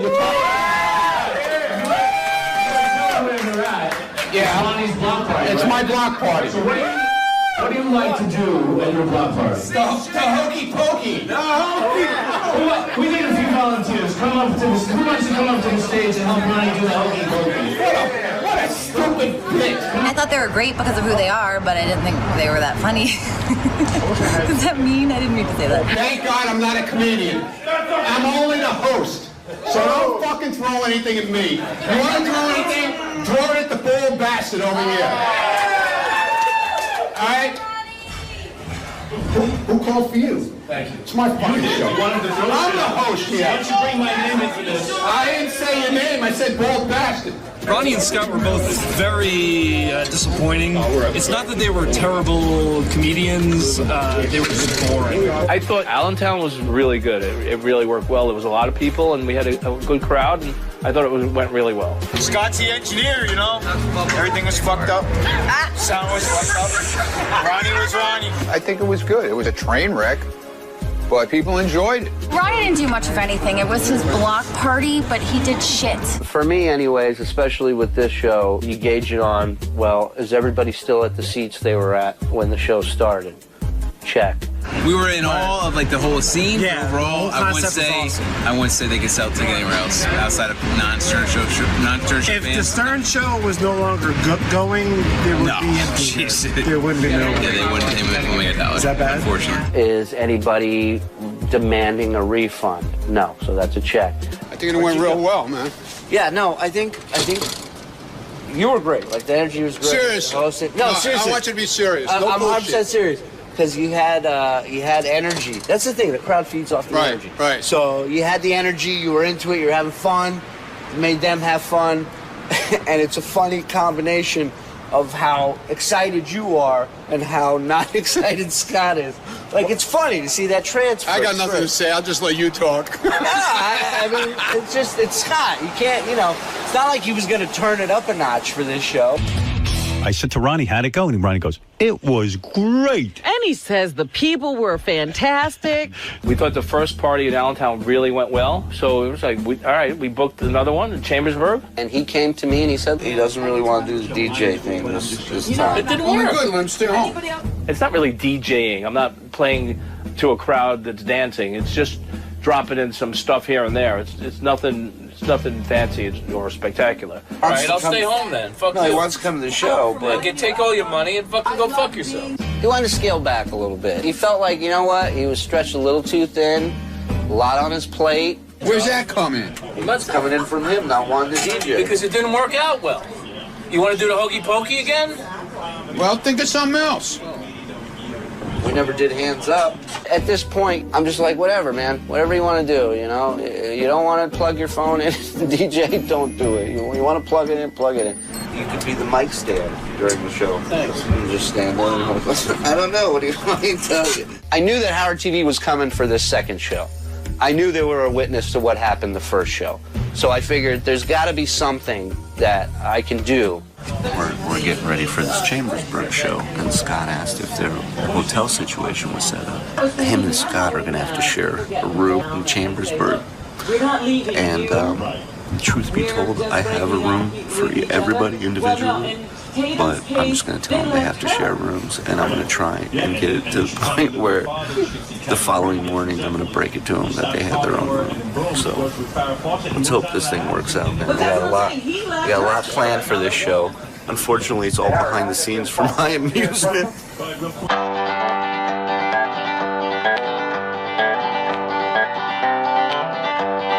I got your room upstairs. I checked you guys in already. Oh, you did? Yeah. You don't have any more rooms? No, I already checked. You can ask, but I already checked. If there's a one king-size bed, I'm gonna fucking scream. I just thought to myself, fuck, I would love to be a fly on the wall in that room and see what's going on in that room. What the fuck? Don't they give you plugs to plug in? There should be one on right under the fucking desk.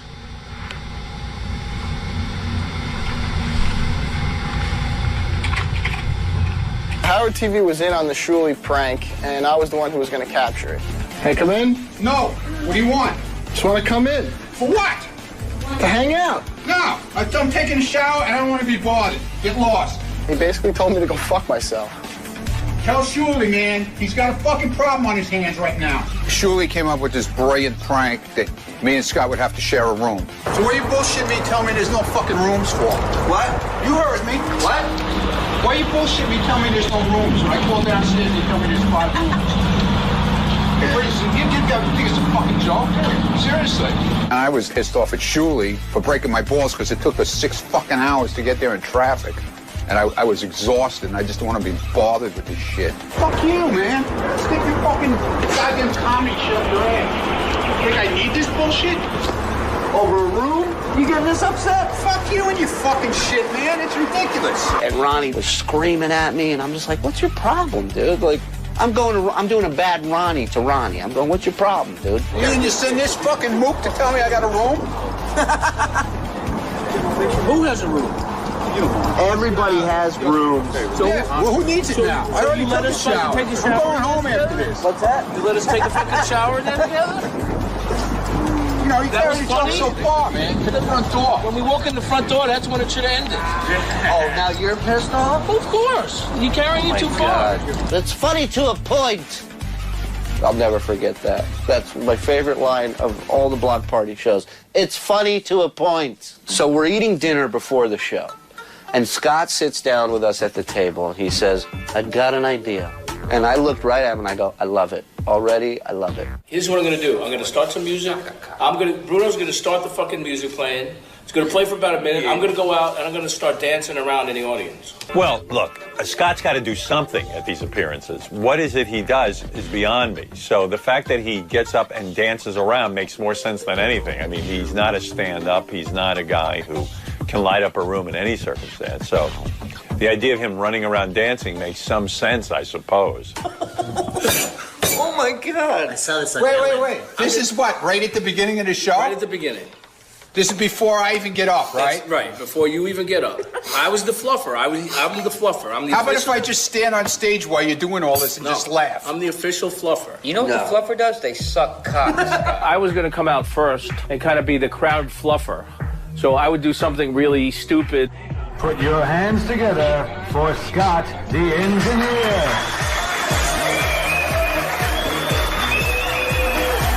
Scott the engineer hyping people up. Think about that sentence. Shirley thinks it's the funniest thing since fucking comedy started, I think. I thought it was idiotic, but okay. At one point, he turned the corner and grabbed Ronnie and pulled him up to run with him, and it almost looked like they had planned it. Like they rehearsed this. It was just awful. It gave you every douche chill known to mankind through your entire body. And after that show, we were like, dude, this is awesome. We have to start every show like this. The one thing about the crowd at the show is they were nice people and they were definitely fans. It wasn't the biggest crowd, but they were all fans of the show. And there was a particular couple, a boyfriend and, you know, his girlfriend, and they were both just completely shit-faced. Shirley! What? What's going on? She's trash! Look at you. That's nice. If you're a real man, you'd let her flash everybody right now. Yeah! Get up here. Come here. Get up here. Turn around. Show them. Turn around. That's my closing bit. You guys are awesome. That part of the show is called Ronnie Munn's part of the show. This chick was sitting there. She was drinking. She was nice and sauced up. Thanks everybody for coming out tonight. Don't let the party end now. We're all going to the fucking bar. Let's drink. Yeah! She whipped those hits out, and the crowd went nuts. Yeah! Woo! Thank you guys for coming. Scott, play some music for the girls. It's dancing.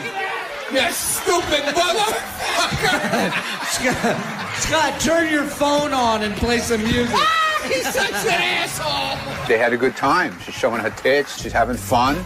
That's what it's all about. Meeting guys, meeting girls, having some drinks, having some fun. She's taking her tits out. She had the balls to do it, and that's what counts. All in all, Chambersburg, we had a really good time. And after that show, we decided, let's move on with this project. Shirley, are you still doing shows with him? Yeah. Is it a nightmare? Like, is he still making demands and demanding more money and everything? These two got so pissed at me. You work on a Friday, you can't fucking get paid? Dude, do you think he's gonna fucking stiff you? Are you stupid? Yeah, but I mean, Give it a it's break. fucking ridiculous already. It is fucking ridiculous. You want to do a show and get paid? I want to get paid. Usually you like to get paid at the end of the night. I mean, that's the way things work in the comedy circuit. I mean, I'm just like, Scott, you're going to fucking get it. Where's the money? You're here, but the money... Hello? That's fine, but I can't create money out of fucking thin He air. collected- When the did he- promoter sends me the money, Wait, and you guys get paid? No, I haven't got Did paid. he not collect? We'll get the Did he not collect cash that night? Where's the fucking money? Credit card purchases have to go through, checks have to clear, and the booker, the guy who actually books us, Sequoia, has to send me the checks. Julie's like, we'll pay you during the week, whatever. I'm like, really? I saw the stack of cash. Where was the stack of cash? Right at the podium as he was collecting as the people were coming in. Well, I never. That doesn't go to him. It goes probably Yeah, I to never the got a venue. stack of cash. Yeah, so where's You're our... gonna get paid. You The guys venue? get The venue paid. makes their money on the fucking... This guy's not gonna stiff you. Ronnie put two and two together and realized, oh, this guy works here, so we're going to see him again. Scott apparently forgot that and thought I was jumping on a flight to fucking Bali. So we were a little, twisted about that. It's frustrating, man. Harassed by a Usually... guy who DJ'd on his cell phone. Oh, yeah. You should get paid. Usually in these things, you get paid the same night. You walk out of there with your money. You don't wait for a fucking week. Surely didn't get paid. They're doing the. Oh, surely got paid. Here's my pay. Oh. $13. No. Choke on it, you cocksuckers. Motherfucker. I'm kidding. I need that for bus fare. I think it was like 2 days later they got paid.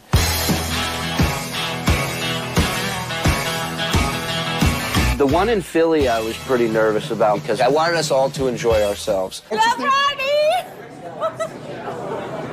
All right. If you want to get up there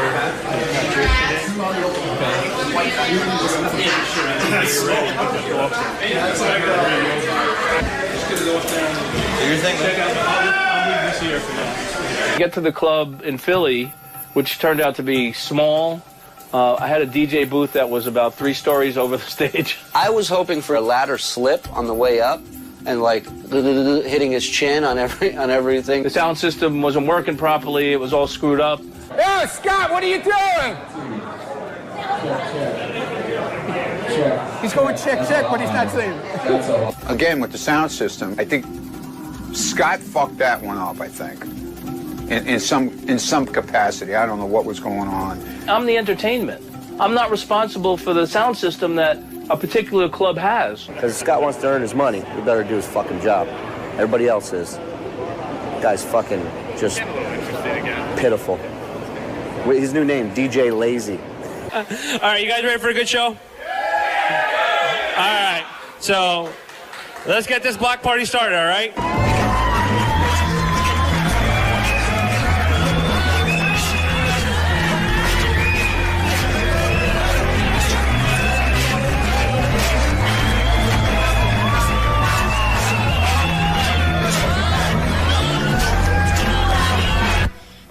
Ridiculous.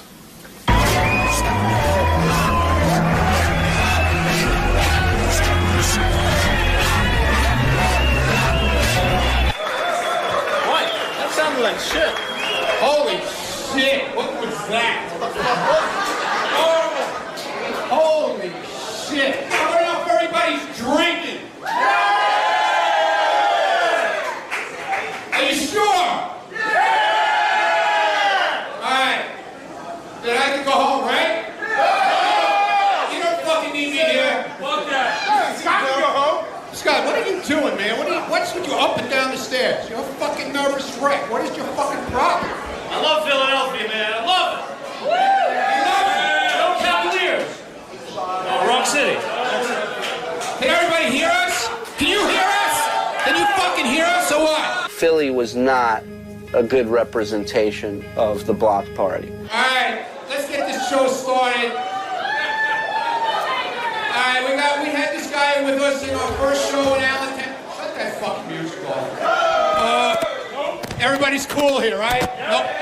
No haters, assholes, whatever you want to call them. I mean, we're all responsible. I mean, I didn't pick the venue. Shuley didn't pick the venue. They picked the venue, and I don't think the venue was the right place. What are you doing up there? What the fuck is wrong with you? Do you have a microphone up there? Can you talk? What the fuck is wrong with you? It sort of works. It works. I can hear you. Everybody can hear you. Every time I turn it on, I get feedback, so I just keep my mouth shut. That's a good idea. Yeah, right? You're not saying anything anyway. By the time I got on stage in Philly, I didn't know what to do. As a comic, you know, I got new stuff I want to go out there and try. I got new bits.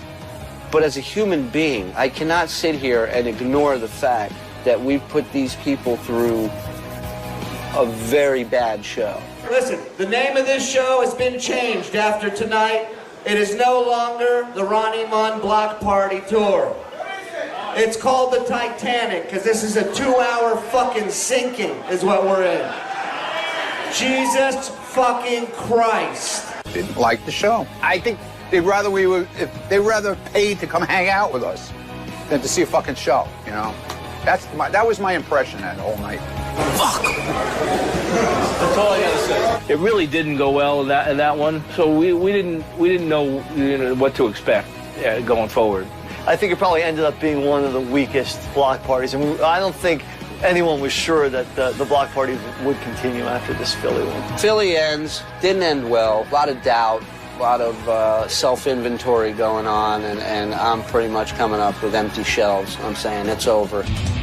Is the block party getting worse? You think you're a professional entertainer on stage. You think you're good on stage. We've seen the tapes. You suck. Ronnie's better than you, and you're horrible. Oh, thank you. Shuley says the block party is over in large part because of the performance in Philly, that there will be no future block parties. Your reaction? And before you know... Good! Freedom! No. I mean, we did what we had to do for a few shows, and so we didn't... So for one show, it's bad, so we canceled the whole thing? I mean, it doesn't make sense to me, but if that's... You know, he thinks his performance was terrible, and that's his problem. We got to talk about cutting some dead weight. Shuley placed a large responsibility on you for the failure of the show. Your reaction? He's an asshole. Why would he blame me? Shuley can say anything he wants. I mean, you know, if he wants to replace me, then he'll replace me. If not, then we'll go on. He should find some blame in himself. How you going to throw the guy out of the show? You know, you can't do it. It's not right. It's just not right. Our tipster said that they heard Shuley say that everybody should get their money back. I actually, That was supposed to be a joke, I think. Yeah, I mean, I was on stage when I said Yes, it. he was. Being Jewish, people knew they're not getting their money back. And then I get a call that they want us to do the show in Long Island at the Brokerage, which is a really nice club.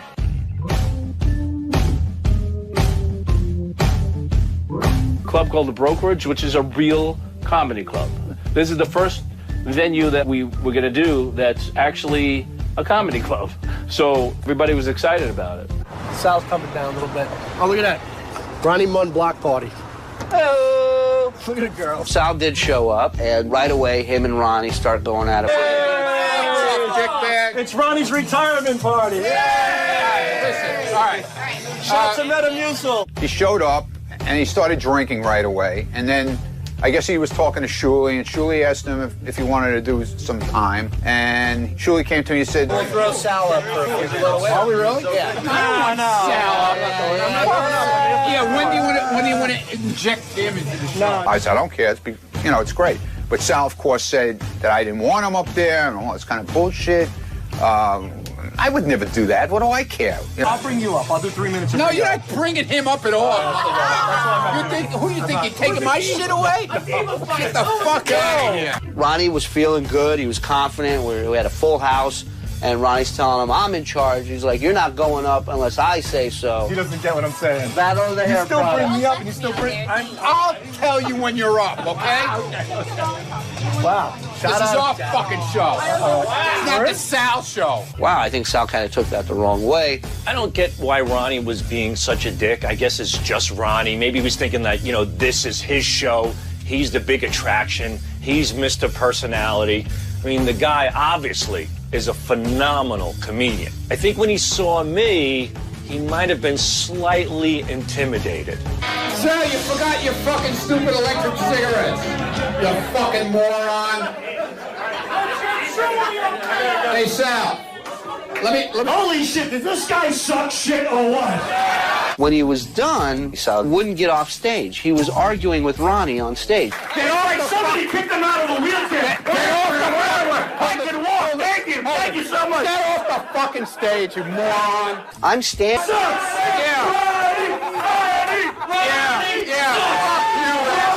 He's spitting. It was kind of have like bowel problems out of nowhere. They'll just shit their pants. I shit. That's Sal. Sal's out of line. Hey, Sal, I missed it. Can you do that again? Yeah, there you go. Yeah. the block party is fun. That's what it's all about. That's why we came up with the block party idea as an all-out craziness that you never know what's going to happen. Been throwing up everywhere. What was your reaction? I heard. I was standing there. My reaction? I had too much to drink, obviously. And when somebody's standing there and they're talking to somebody and all of a sudden he starts heaving, I guess there's a problem. After the show that day, I see Howard in the hallway, and he comes up to me. You drinking too much, Oh my God. Everything came out of him. That was like an ayahuasca trip. Without the enlightenment. Right. Yeah. He didn't get Got enlightened. nothing out of it. He just got everything else. You pounded a bag. How many drinks do you have? I had like 4 Kettle Ones and and pineapples, the tall ones. They put them in these beer glasses. But then these guys came over and I did the shots, which I should have done. And when the shots went in, no, nothing. Just try to get away, forget about things for a little bit. But I'm not that bad of a drinker otherwise, no. At least I don't think I am. No, just when you drink. Yeah, right. I'm just bad when I drink, yeah. I would invite Sal every goddamn block party there is. And hope he turns out the same way. As far as attending future block parties, I think the one that I will attend involves Sausage and Peppers and my cousin Claudio in Brooklyn. That's the only block party you're going to see me at. Expectations so far. I do have a lot of ideas. I do have a lot of plans that I'd like to lay out. Most of them involve pranking Scott. The club in Long Island has other clubs that they own that we might do. The guy was interested, and I really don't know. Whatever comes up, we'll see. There's a lot more to come, and I'm going to be pranking Ronnie and everybody else because I'm going to have some fun. I damn sure ain't making any fucking money doing it, so I'm going to have some fun. It's all about fun, getting drunk, meeting guys, meeting girls. You never know what's going to happen. Come to our block parties, and you'll find out. Would you pay $25 to see Scott, Ronnie, and Julie on the block party? People pay $20. Are you kidding me? That's about the funniest thing I've ever heard. Wow. I'm impressed. They can get $25 a person to see them. Now, would I pay it? Oh, God. They just told me you can get a meet and greet for $35. This is what? Why are there people standing in Zuccotti Park? Nothing's wrong with the economy. That's crazy. Anything else that you want to add to that? Fuck everyone.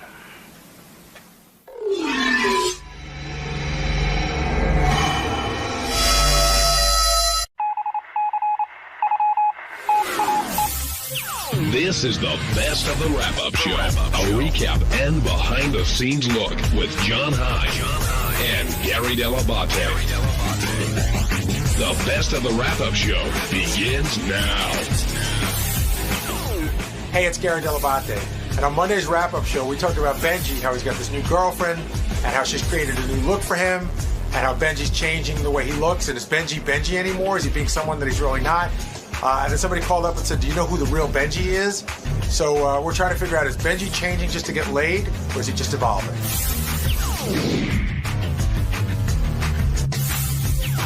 Benji came in this morning. He's got a necklace. He's got an earring. He's got a horribly dyed beard. He's lost a lot of weight.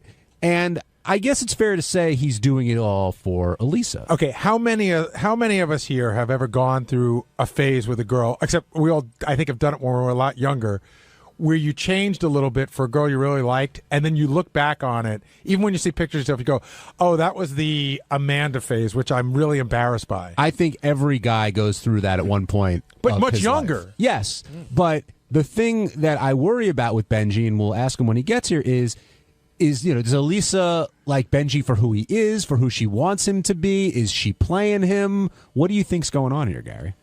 I think he wore her down a little bit. I think that she likes him, but I also think that she's a little enamored by. In other words, I don't know if Benji the accountant could have worn her down as much as Benji the guy from the Howard Stern show, but I think she likes him.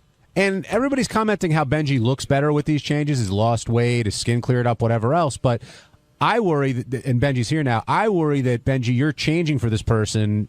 Are you changing because she's telling you to change, or is this something that you've always wanted to do? No. She says I'm not changing because she's telling me to. So no, really, you've undergone a dramatic change. Could you ask her to change you to answer questions just directly, or are you doing? Talk to her about that. Or are you doing it just to get attention here, which in turn gets attention for her? That's another theory that was floated. Well, the things I'm changing are clothing, which I think are extremely superficial. You know what I mean?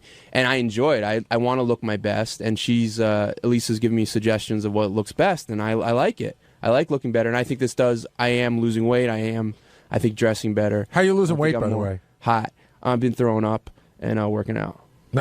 Are you working out? Yeah. Like, what are you doing? No, I just eat a lot less. I mean, that's the great thing about being fat. When you way overeat, if you just eat normally, you drop tremendous. How amount of come weight. all fat people don't eat less? Then they wouldn't be fat. It's the same. It's same. No, but Benjamin says like, so I was fat and then I eat less. And You now know I'm thin. why not stop smoking? Because I if mean, Benji was never a fat person, right, and we just saw Benji the way he is now, you'd be like, oh, Benji, you need to lose some weight, and then you need to diet and exercise to get down there. But we've seen him heavy, and now to get down to where he is now, it doesn't require that much. Do you think if I never met Benji before, I think he was a chunky person, or you think he's regular weight now? No, I think he's chunky. Do you? I mean, it's not regular. It's not svelte. It's think skinny for I Benji. probably am, but I mean, I Well, how much do you weigh? Would you say? Yeah. I think on my home scale, I'm at 186 now. And what's the naked. lowest? What's the lowest you've ever been since you've worked for us? Before this time period? Since you've ever worked for us? Well, ever. It's now. This is it. Even when you got before, to me. But the lowest you saw me before this, I'm pretty sure, was like mid 190s. But you had dropped the weight before Elisa. You were losing weight before. I was, yeah. Benji's like, but I've lost a lot more. Benji's like Hollywood skinny. Like right now, he'd be cast as the fat guy in a show. Right. Like I wouldn't. I'm too fat to be That's the fat guy Hollywood in a fat show. then, yeah. Right. Yeah.